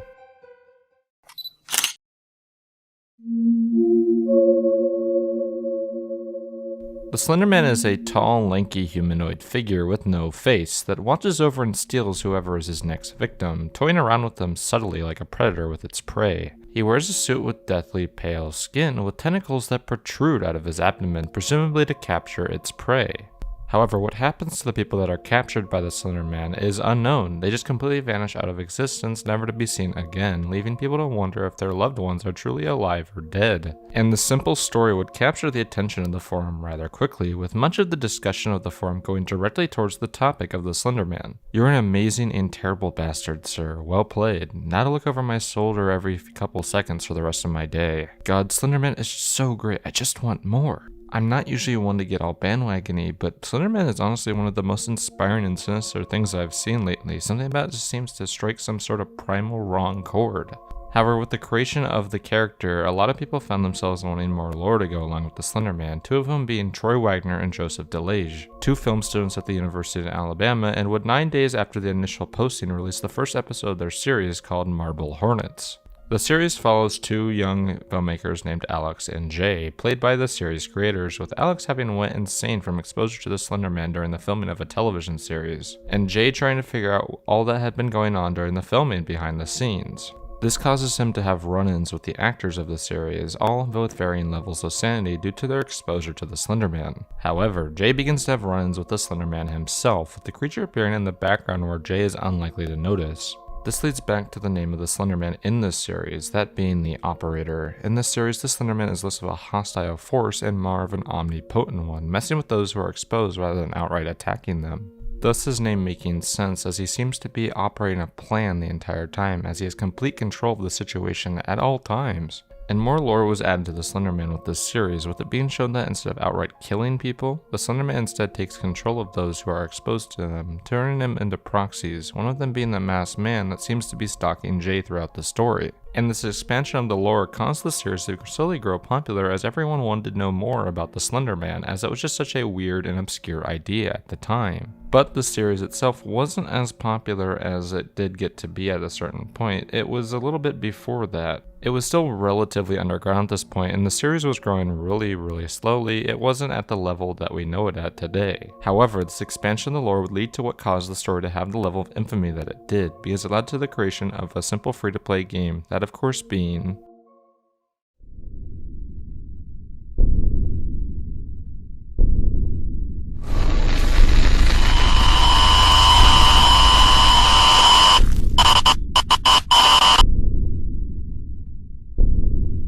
Released in June of 2012 by the single developer Mark Hadley under the name Parsec Productions, the plot of it's fairly simple. You, the player, are dropped into the middle of a forest where you're given one simple instruction. find all 8 pages within the forest and escape before the Slenderman is able to get you. And don't let the game's simple graphics fool you. This game isn't trying to scare you with visuals, but rather with tension. You're only able to see a couple feet in front of you with the flashlight, which you have to be super selective with your usage of, or it dies after 15 minutes of gameplay, incentivizing you to be quick with your mission of finding the pages. And upon finding the first page, a heartbeat noise starts. Played with a loud drum and tons of echo, emphasizing just how alone you are, and with each page you collect, a new layer of sound is added to the background with a rumbling starting, then a hissing type noise. But upon the grabbing of the first page, the Slenderman is released to torment you. Hiding behind trees, watching your every movement, he could literally be anywhere within the forest. Sometimes you'll just notice him, and sometimes he seems to directly to try and attack you. And every single time that you witness him, a static will begin to overtake the screen, and if the static fully overwhelms your screen, you are taken by the Slenderman. And if you accidentally run into him, he can also capture you with his tendrils occasionally, and if that happens, you are also completely doomed to your fate. But if you happen to gather all 8 pages, then you might think you are able to escape the forest, but of course, that is wrong. Instead, he captures you anyway, killing you in the process. No matter how hard you try, the process is all completely futile. You can't beat him and are instead doomed to be captured and killed by him, which is just a frightening idea, although extremely simple. And that's what makes this game just so interesting. It's such a simple concept, but it's done just so well. The graphics look like something out of PS1, but you can't beat that atmosphere that the game has set up. That simple heartbeat sound effect that they use in the background is just able to get to you. It just messes with your brain while you're playing the game. And the layers of sound effects that get added each time you collect a page just adds to the tension even more, and it really stands out because it's just a simple concept, but it's able to do so much with such little. And if you take the model of the Slenderman in this, he's not scary looking at all, but within the game itself, you will be frightened every single time he appears on screen. And it really is no wonder how quickly this game became a success, because it was such a good game. And although it was fairly simple, that didn't keep it from becoming a gigantic success, which seemed to happen almost overnight. After PewDiePie decided to cover it in July, the game would have an upward trajectory from there. Every single gaming channel was playing it, you just could not avoid it.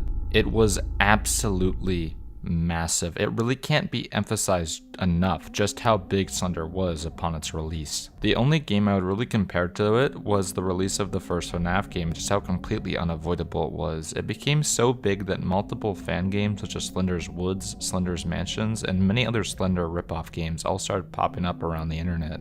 And the hype would continue going in March of 2013 when the game Slender the Arrival would be released, a game that builds upon the lore of the original Slender the 8 pages, but adds a full storyline and multiple levels to the original format.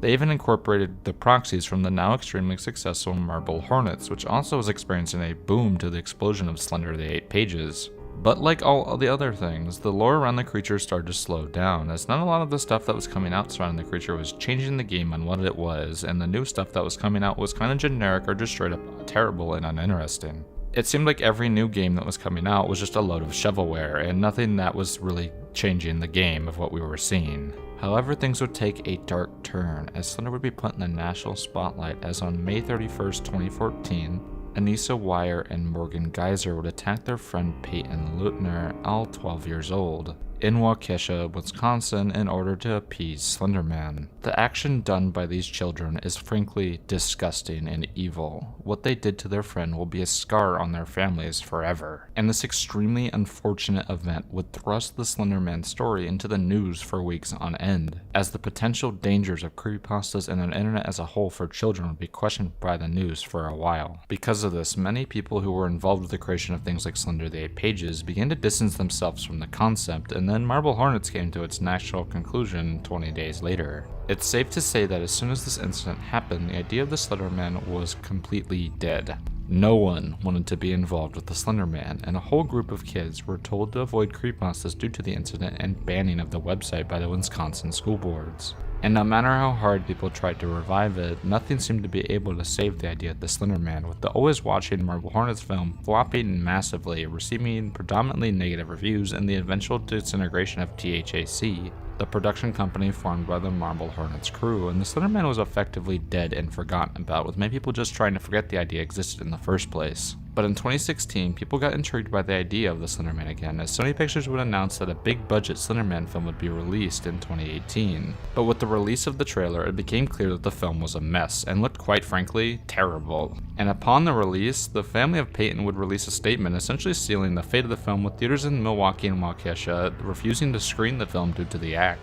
And the film itself was just straight up terrible, being widely panned by critics as everyone seemed to agree that it was just a straight up mess, with it soon coming out that the studio forced the director and editor to cut the film down to a PG-13 rating in order to make more money. And unlike a lot of the other history videos where I showed how the object of discussion seems to be coming back into the limelight, Slender seems to be doing the opposite, disappearing behind the waves of FNAF and other horror stories that came out around the same time. Slender seems destined to fade into obscurity, but the impact it had on the generation that grew up with it cannot be understated. Every single person who grew up watching YouTube around the time it blew up remembers Slender and how it seemingly traumatized a whole generation. And this has been ABA Short Films, and remember, if you liked this video, to hit the subscribe button and like button and let me know your thoughts in the comments down below, and I'll see you all next week.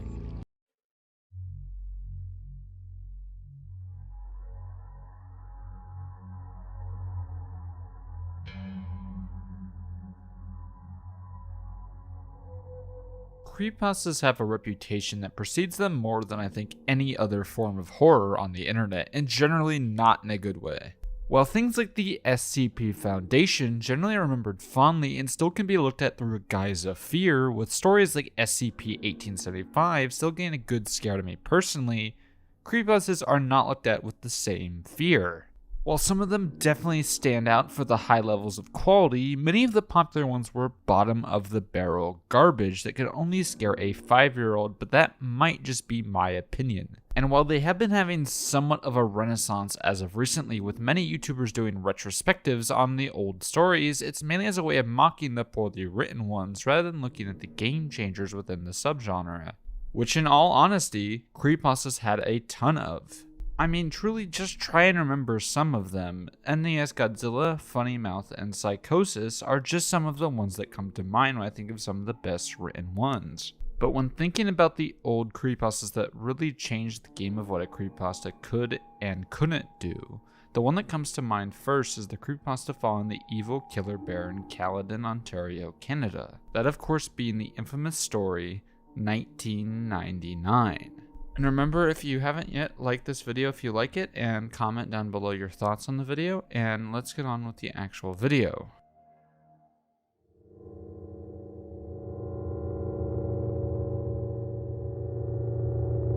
The story in 1999 follows a young man named Elliot as he reminisces on an old blog about a show he discovered on the public access channels in rural Ontario called Caledon Local 21. Which he discovered at the age of 5 years old while searching for something to watch in between the airtimes of Pokemon after his dad buys him a new TV so he can watch the news on the main television. The first episode that Elliot runs into is that of Mr. Bear's Cellar, a children's show where Mr. Bear, a guy in a bear mascot costume, gets a visitor into his cellar, which is always some sort of child. But with each episode, Mr. Bear gets more and more aggressive, doing things like chasing children while screaming obscenities at them after the child threatens to call the police. Then there's the other show that airs on the station, Soup and Spoon, involving a spoon chasing a can of soup, before cutting to a shot of the table with children all eating the soup with confused, frightening faces. This confuses our protagonist Elliot as he tries to figure out what's going on in his 5-year-old mind as each episode of Caledon Local 21 gets stranger and stranger, with Mr. Bear getting more and more unhinged as time goes along. Things finally reach their peak when in one of the episodes, Mr. Bear gives his address in order to meet all the kids that are watching the show nearby, with Elliot reaching out as he writes down and gets his father to take him to the Mr. Bear's cellar. However, upon arriving they are greeted to police rummaging through the person's house who played Mr. Bear as they are searching for missing children that were from the surrounding area. This leads Elliot's father to take him back home as he doesn't want to be involved with the situation as he is told by the police officer what happened, but Elliot is still left in the dark of what's going on. And it wouldn't be till many years later where Elliot would be told the full extent of what happened in that small shack in Caledon, Ontario. When the curiosity got the better of him, Elliot begins to work with the Caledon Police Department as they try and figure out what truly happened and who Mr. Bear truly was, as he had not been captured yet for his awful, heinous crimes. This is where Elliot finds out the full extent of the crimes that the guy who played Mr. Bear had been doing. That, of course, being the ritualistic murder of all the children that had come to visit him in his cellar. This through fire in order to appease the devil in a small hole in his backyard. This twist is what really makes the story, as it shows just how heinous Mr. Bear truly was. He's not just a creepy man, but is in fact a satanic serial killer who wants to sacrifice every child he comes across in order to appease the devil himself. After finding this out and digging deeper into what could have happened, he goes to explore the property of Mr. Bear, where he finds the hole where the ritualistic murders had taken place. But this is where this situation gets even worse, as he starts to get mail from someone claiming to be Mr. Bear, as he claims that he will never stop, and explains how he was able to get the television slots in the first place, implying that he will never stop and will do it again and again until he gets what he wants from the devil himself. And this is where the story comes to an end, and now let's get on to my thoughts on the story as a whole.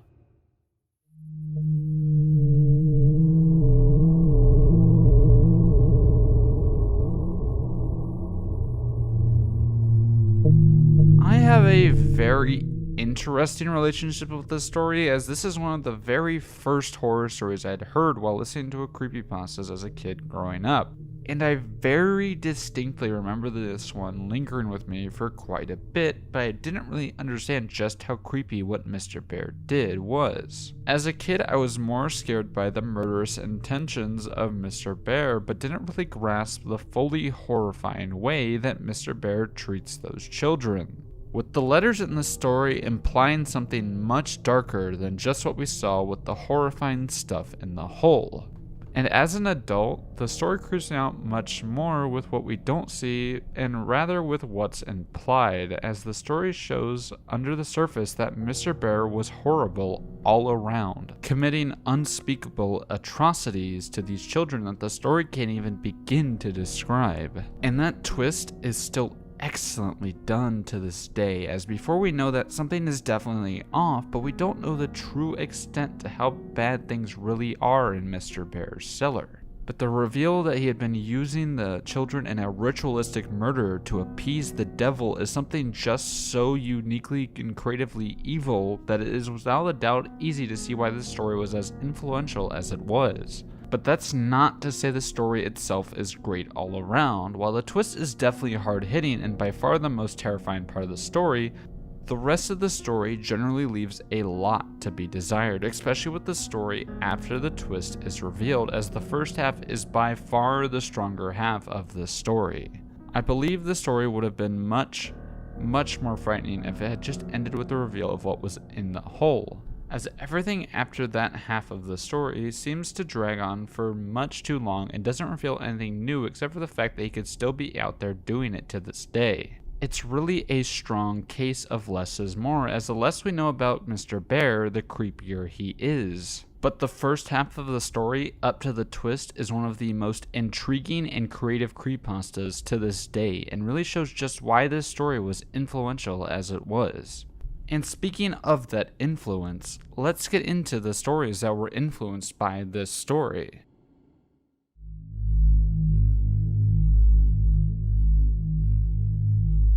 The influence that 1999 had on a bunch of creepypastas is legendary, as many stories wanted to be able to pull such a shocking twist, but none would reach the heights of 1999. One of the biggest that were influenced by the twist of 1999 is definitely Squidward's, with like many other stories that came afterwards trying to have a huge twist that involves the most shocking and gruesome subject matter, generally involving the deaths of children in horrible, insane ways. Every creepypasta after 1999 wanted to have some sort of shock value twist that really got people talking about the story in question, One of the ones I remember in particular being the story Where Bad Kids Go, about a horrifying PTSD that someone had seen in their childhood showing a locked door and children screaming from within. And later in their life they go and find an abandoned film studio where they find the same door. Behind the door is a blood and excrement filled room with the only thing in there being a microphone hanging from the ceiling.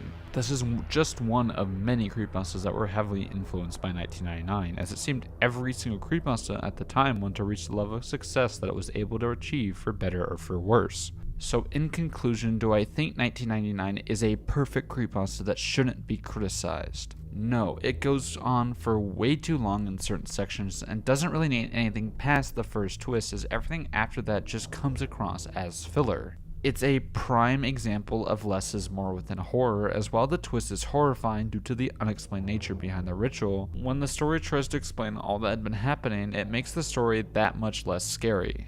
But you really cannot complain with the first half.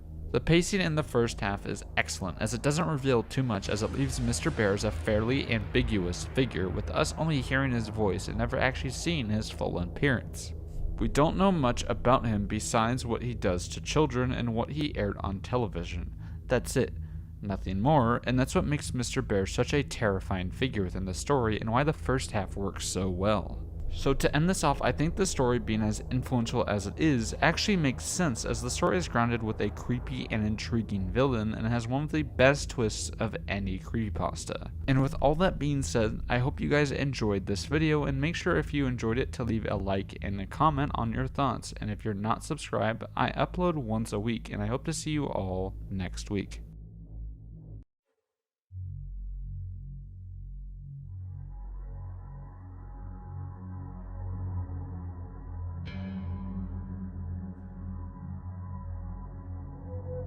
A couple of weeks ago I covered a creepypasta that got famous that was particularly terrible, that of course being Sonic.exe, which follows a guy finding a haunted version of the original Sonic game, which kills off each famous characters from the game in increasingly gruesome ways. Now that wasn't the only terrible Sonic-based creepypasta that rapidly blew up in popularity in the early 2010s. No, there was another one that was even worse, that even makes Sonic.exe look good. That of course being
Since the story is so short, I think it would be best if I just read through the whole story with some insertions with my thoughts on what happens within it, as I think while the vast majority of people know that there was a creepypasta written about it, I don't think the vast majority of people have actually read it. So here it goes. Gil and his friend Noah were looking for games for their Sega Saturn at EB Games when they came across Sonic R. Gil was going to ask how much it was, but when he got to the counter, the salesperson said to them to take the game for free and get out. When Noah heard the salesperson say take the game with you. He dropped the games he was looking at and ran over to Gil. Did he say we could have the games for free? He asked. Gil was going to shake his head no when the salesperson interjected and said yes. Noah grabbed Gil by his arm and pulled them out of the store and to his house.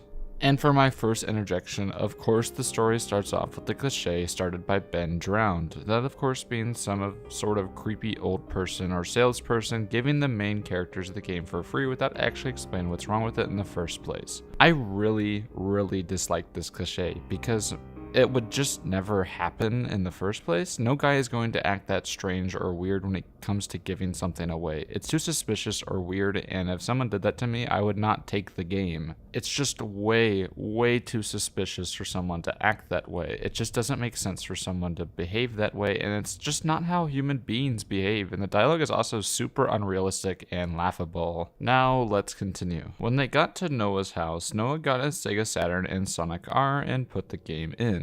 When the game started, they didn't see Sonic or Knuckles, they only saw what looked like Tails. Noah just thought it was a glitch, or that someone hacked it, but Gil knew it was more than a glitch or a hacked game, something much more evil. The first thing they noticed when Noah started the first race was that the track was fully dark red and black, and the music that was playing was Can You Feel the Sunshine, but played backwards. Noah thought it was a hack, but Gil thought the game was haunted. And he did not think that their copy was the only haunted version of the game. He thought all of the versions were haunted by Tails. When Noah beat the first race, he unlocked Supersonic. Gil knew that Noah didn't get all the 7 Chaos Emeralds, but Noah didn't question how he got him. But he did stand up and cheered for himself. How did you unlock him so quickly? Asked Gil. I don't know, Noah screamed excitedly. Why are you questioning it, Gil? Something feels weird about this game, Gil said. The game feels haunted or something. You've been watching too many horror movies, Noah said. You know I don't watch that stuff, Noah, Gil replied. Noah finished his second race with Supersonic when the game said a challenger was approaching, and when the challenger approaching, the screen faded away. The screen faded into black and stayed black for about 2 minutes. It then cuts to a picture of Sonic being violently attacked by what looked to be a stuffed animal versions of Tails with very loud screaming and laughter for a split second, and then it went to the race. And for my second interjection, this part made me laugh due to just how stupid and overdone this aspect of the story is. The background music has been done to death in horror, and for it to actually be scary, it has to be done in an original way, which this does not, instead copying the story beat almost exactly from Sonic.exe, which is the exact same scare that this one does. It also rips the story beat of Sonic being killed by the Tails doll from Sonic.exe as well, which does the exact same scare when Sonic kills Tails. This makes me wonder why someone would rip off an already bad story and expect it to be any better, but the answer is pretty obvious why. It's because Sonic.exe was just so popular that this creator wanted to cash in on that success. And in all honesty, their plan worked, as I have actually heard of this story, and it's fairly popular, of course for all the wrong reasons now. And it continues with the really hokey dialogue that's, once again, literally no one talks like. It explains every single piece of context that we need, and it's kind of just over-explaining everything. It's essentially repeating itself over and over again, and it just seems like it's just trying to tread out the length. But let's continue. When the race started, Supersonic was standing on the track by himself after the ready, set, go was said. Supersonic started to move by himself. Gil looked over to Noah and saw that his hands weren't on the controller, and as soon as Supersonic crossed the finish line, Noah was able to control him, and what looked like Tails was right behind him. When Supersonic and Tails crossed the finish line, it looked like Tails won, but it said Supersonic won. That's when it said they unlocked the Tails doll and the Tails doll cursed. When this happened, Noah and Gil looked very confused. Is that a letter? Noah asked Gil, and all Gil could do was nod his head. Noah went to play as the Tails doll when the letter opened up. Okay, this is just a personal pet peeve of mine, but I think the usage of the title within this story is extremely lame and unscary to me. And I think it would be much more creepy if the scene would have just ended with the Tails doll being unlocked. It would have added an extra layer of mystery to what's going on rather than explain that they are quite literally now cursed by the game. Whatever you do, don't read that letter, Gil warned Noah. But Noah didn't listen and read it anyways. What it read was, Can you feel the sunshine? Lyrics backwards. When Noah was done, the TV started to vibrate. Noah took a hammer and started to hit the TV with it. The TV stopped vibrating. I stopped the TV from vibrating, Noah said. Yes, but how do we play the game now? Gil said. I have a TV in my room, Noah said as he unplugged the system from the now broken TV and wall. You do know that your mom and dad are going to kill you for breaking the TV, Gil said. I know, Noah said, but it was worth it. Okay, so this is so over the top and ridiculous that it's hilarious. Why would your first reaction to hearing a song be to smash the damn TV? Not one person would behave in that way. It's super unrealistic and so overdramatic that there's no way for me to take this seriously. They went up the stairs to Noah's bedroom, and when they got to Noah's bedroom, the broken TV started to vibrate again, and then the Tails doll came out. Noah and Gil were now playing a different game because of what happened. They were playing Sonic Adventure 2 on the Dreamcast when the doorbell rang. Noah and Gil went to answer the door. When they opened it, no one was there. Noah closed the door when the doorbell rang again. Noah opened the door, and no one was there again. He closed the door but kept his hands on the door. The doorbell rang again, and Noah opened the door as fast as he could, but no one was there. The only thing that was there was a Tails doll. And this is about the point where I knew this story was completely unsalvageable. It does the exact same plushie scare that was used in Sonic.exe, a scare that I hated in that story and hate here. It is just not frightening, and it's frankly laughable in every single way. But let's continue with this obviously terrible story. Noah brought it inside the house and washed what looked like blood off of it in the kitchen sink. When he washed the blood off, he set it up in front of a couple dishes to dry and went upstairs. That's when the Tails doll stood up and flew off the counter and onto the floor. He then walked up the stairs and he flew up them. Then he went to Noah's bedroom. Gil then felt like they were both being watched by something evil. Hey Noah, do you feel like we're being watched? Gil asked Noah. Are you sure you don't watch horror movies? Noah asked Gil. Of course, I'm sure, Gil said. I have to go to the bathroom, Gil said. As he walked to the bathroom, he saw something out of the corner of his eyes. It looked like a Tails doll, so he turned towards his left and didn't see anything. He looked to his right and didn't see anything. Then he thought it was his imagination and went to the bathroom. When he was going back to the bedroom, he saw something move, so he went to go see what it was. He then saw it move again and walked towards it. Gil saw the Tails doll and walked over to pick it up and bring it to the room. When he brought it up and showed Noah, Noah asked Gil, "Where did you find it?" "I found it by the stairs," Gil said. "I thought I left it in the kitchen." "Anyway, let's play Sonic R again," Noah said. "Don't you remember what happened before?" Gil replied. And to interject again, this scare is still not scary. It's just them finding the bloody Tails doll again. It wasn't spooky the first time, and wasn't the second. You also may not be able to tell, as I've edited the story a little bit to make it more coherent, but there's spelling errors and grammar issues everywhere within the story, this paragraph especially being horribly written. But let's continue. "Yeah, so?" Noah said. "So do you want to kill your TV too?" Gil said. "That was a freak accident," Noah said as he put the game in the Sega Saturn. He then played the tag game as the Tails doll, and as soon as he tags the last person, the Tails doll that was in the room came to life. Noah and Gil both stood up and walked towards the door. Noah opened it as they both ran as fast as they could down the stairs and almost got to the front door when the Tails doll fell in front of them and killed Noah with his razor-sharp claws. This made Gil very angry, and he grabbed a baseball bat and started swinging at the Tails doll, each hit missing. He swung it one last time before the Tails doll caught it and broke it. I could just not stop laughing while reading this section for the first time. Like, how can anyone take this seriously? There's no way any sane person reads this and finds this frightening. It feels like a strange attempt at an action sequence and just doesn't make any sense. This ending feels extremely rushed and so over the top that I don't know how this story gained any sort of popularity in the first place, like genuinely. Gil then stepped on its head and ran to the kitchen to get one of the kitchen knives and swung at the doll again. The Tails doll caught it again and killed Gil. The Tails doll went back into the upstairs TV. The police then came to the house because the neighbors called saying they heard a noise coming from Noah's house. When they got there, Noah and Gil were both upstairs in Noah's bedroom. One of the police officers took the Sega Saturn to the station and his partner said that there was no murder weapon. And that is the Tails doll curse. And before giving my full opinions on the story, I want to know what your thoughts on it, because I think it's terrible. And let me know in the comments down below. And to summarize my thoughts really quickly, it's just awful. It has next to no redeeming qualities whatsoever. Half the story beats are taken directly from other stories, and the ones that aren't are so over the top and edgy that you cannot take them seriously. In its final state, it actually makes Sonic.exe seem like a more interesting story, and that's frankly impressive to me. So how this story got popular is honestly beyond me, and the fact that it fails this bad is what makes it so funny. It tries so hard to be intimidating in any way and fails at literally every aspect.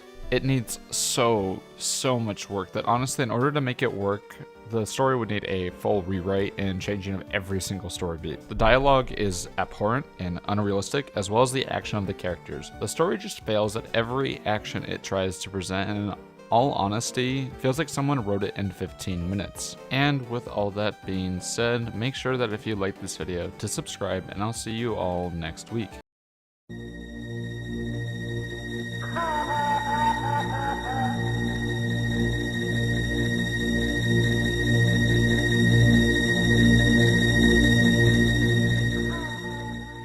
Creepypastas have always had an interesting rap, as the quality of each story is so hit or miss that you truly have no idea what you're getting with the stories. Some of them are extremely good, like Godzilla NES, but some others are truly terrible and don't make any sense whatsoever, such as Jeff the Killer. But the influence some of these stories had was truly insane, with some of the creepypastas becoming so widely known that you literally could not go anywhere without hearing about them. One of the biggest examples of this has got to be the creepypasta that changed the landscape of the game it was based on. That of course being Herobrine.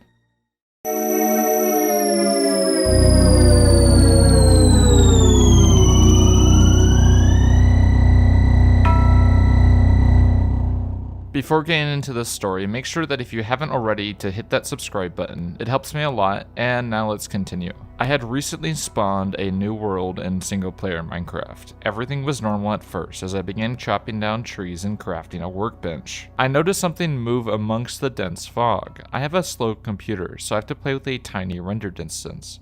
I thought it was a cow, so I pursued it, hoping to grab some hides for armor. And let me just say, this startup is super simple. As anyone who played early Minecraft can remember, there was something just so unsettling and off-putting about the atmosphere in the original versions of the game. And early Minecraft was just different than it is now, because if you turned down the render distance, the fog would come in, and that would make the atmosphere much more unsettling in the original versions of Minecraft. And there just is a level of emptiness in early Minecraft that isn't really there anymore, as all the mobs that are in the game now weren't there, and it just left the game feeling empty and completely devoid of life, like you were completely and totally alone. And I think this story so far is doing a really good job playing into that. It wasn't a cow though. Looking back at me was another character with the default skin, but his eyes were empty. I saw no name pop up and I double checked to make sure I wasn't in multiplayer mode. He didn't stay for long. He just looked at me and quickly ran into the fog. I pursued him out of curiosity, but he was already gone. I continued on with the game, not sure what to think as I expanded the world.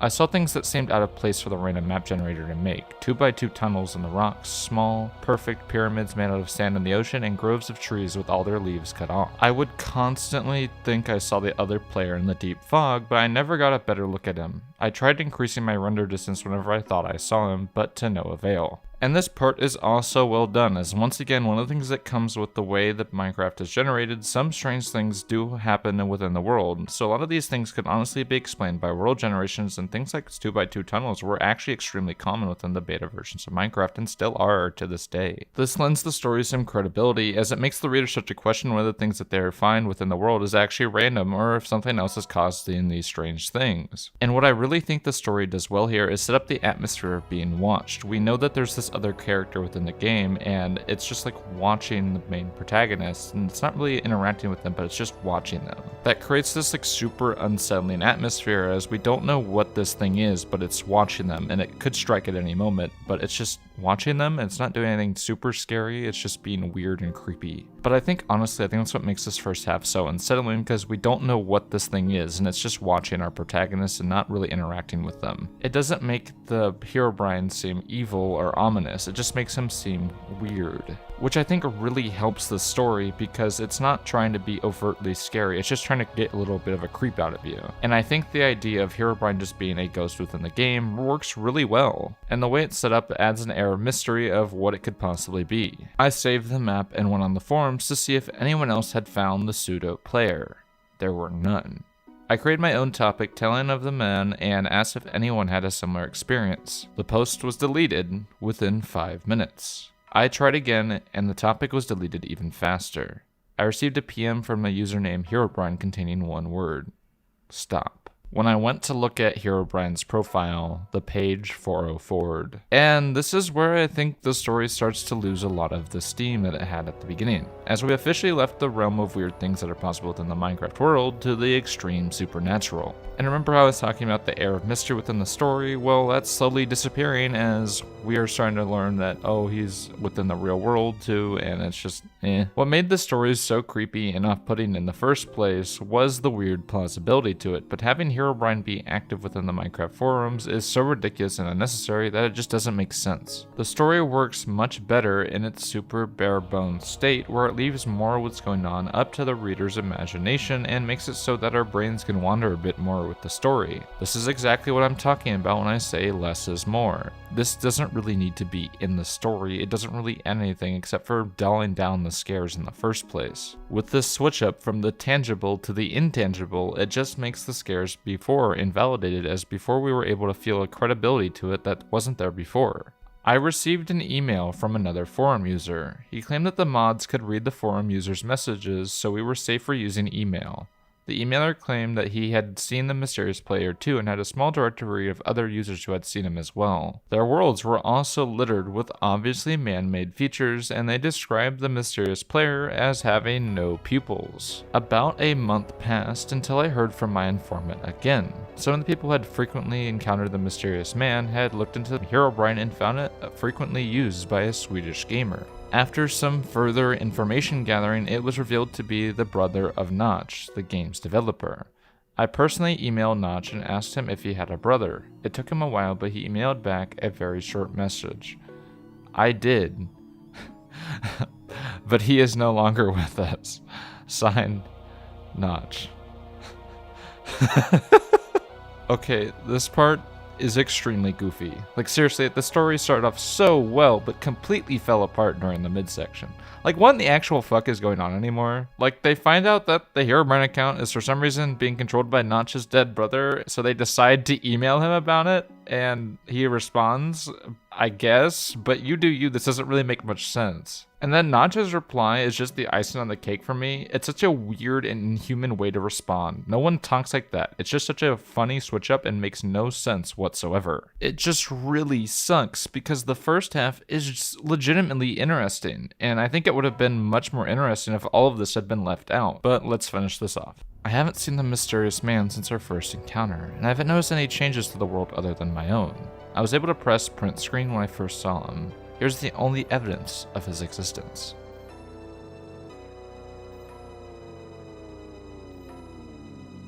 And that is the Herobrine story, which I have very mixed thoughts on, as it has an excellent start, but just completely falls apart by the end. While the idea is creepy, as is the photo that comes along with it, it just doesn't stick with what makes it interesting. If the story had stuck with the creepy world building that the first half had, the story might be that much more interesting, but because it left that world building, it just kind of falls flat onto its face. But now let's look at its influence.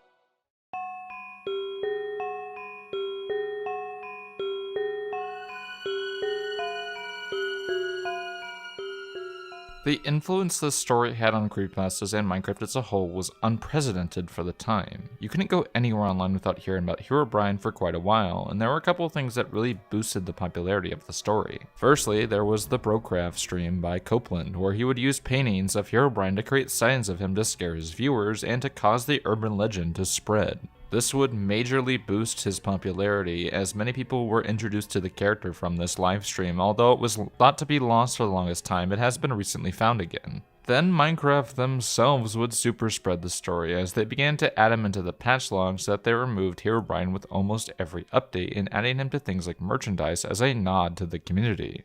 This caused the story to spread like wildfire. Like for me personally, I remember watching this video called Who is Herobrine by Jemic, which introduced me personally to the subject and became ingrained within the culture of Minecraft. For example, a lot of the Minecraft music videos at the time would include Herobrine as a background monster, the main villain of the story that was being portrayed. And with the amount of mods that were coming out and are still coming out based on the character, is it any wonder just how popular this story got? I mean, just really think about it. The story was spread by the game itself, and Minecraft is quite literally the most popular game of all time. To think that the story would have been anything less than it is would be the understatement of the century. So then you may be asking, why is no one talking about it anymore?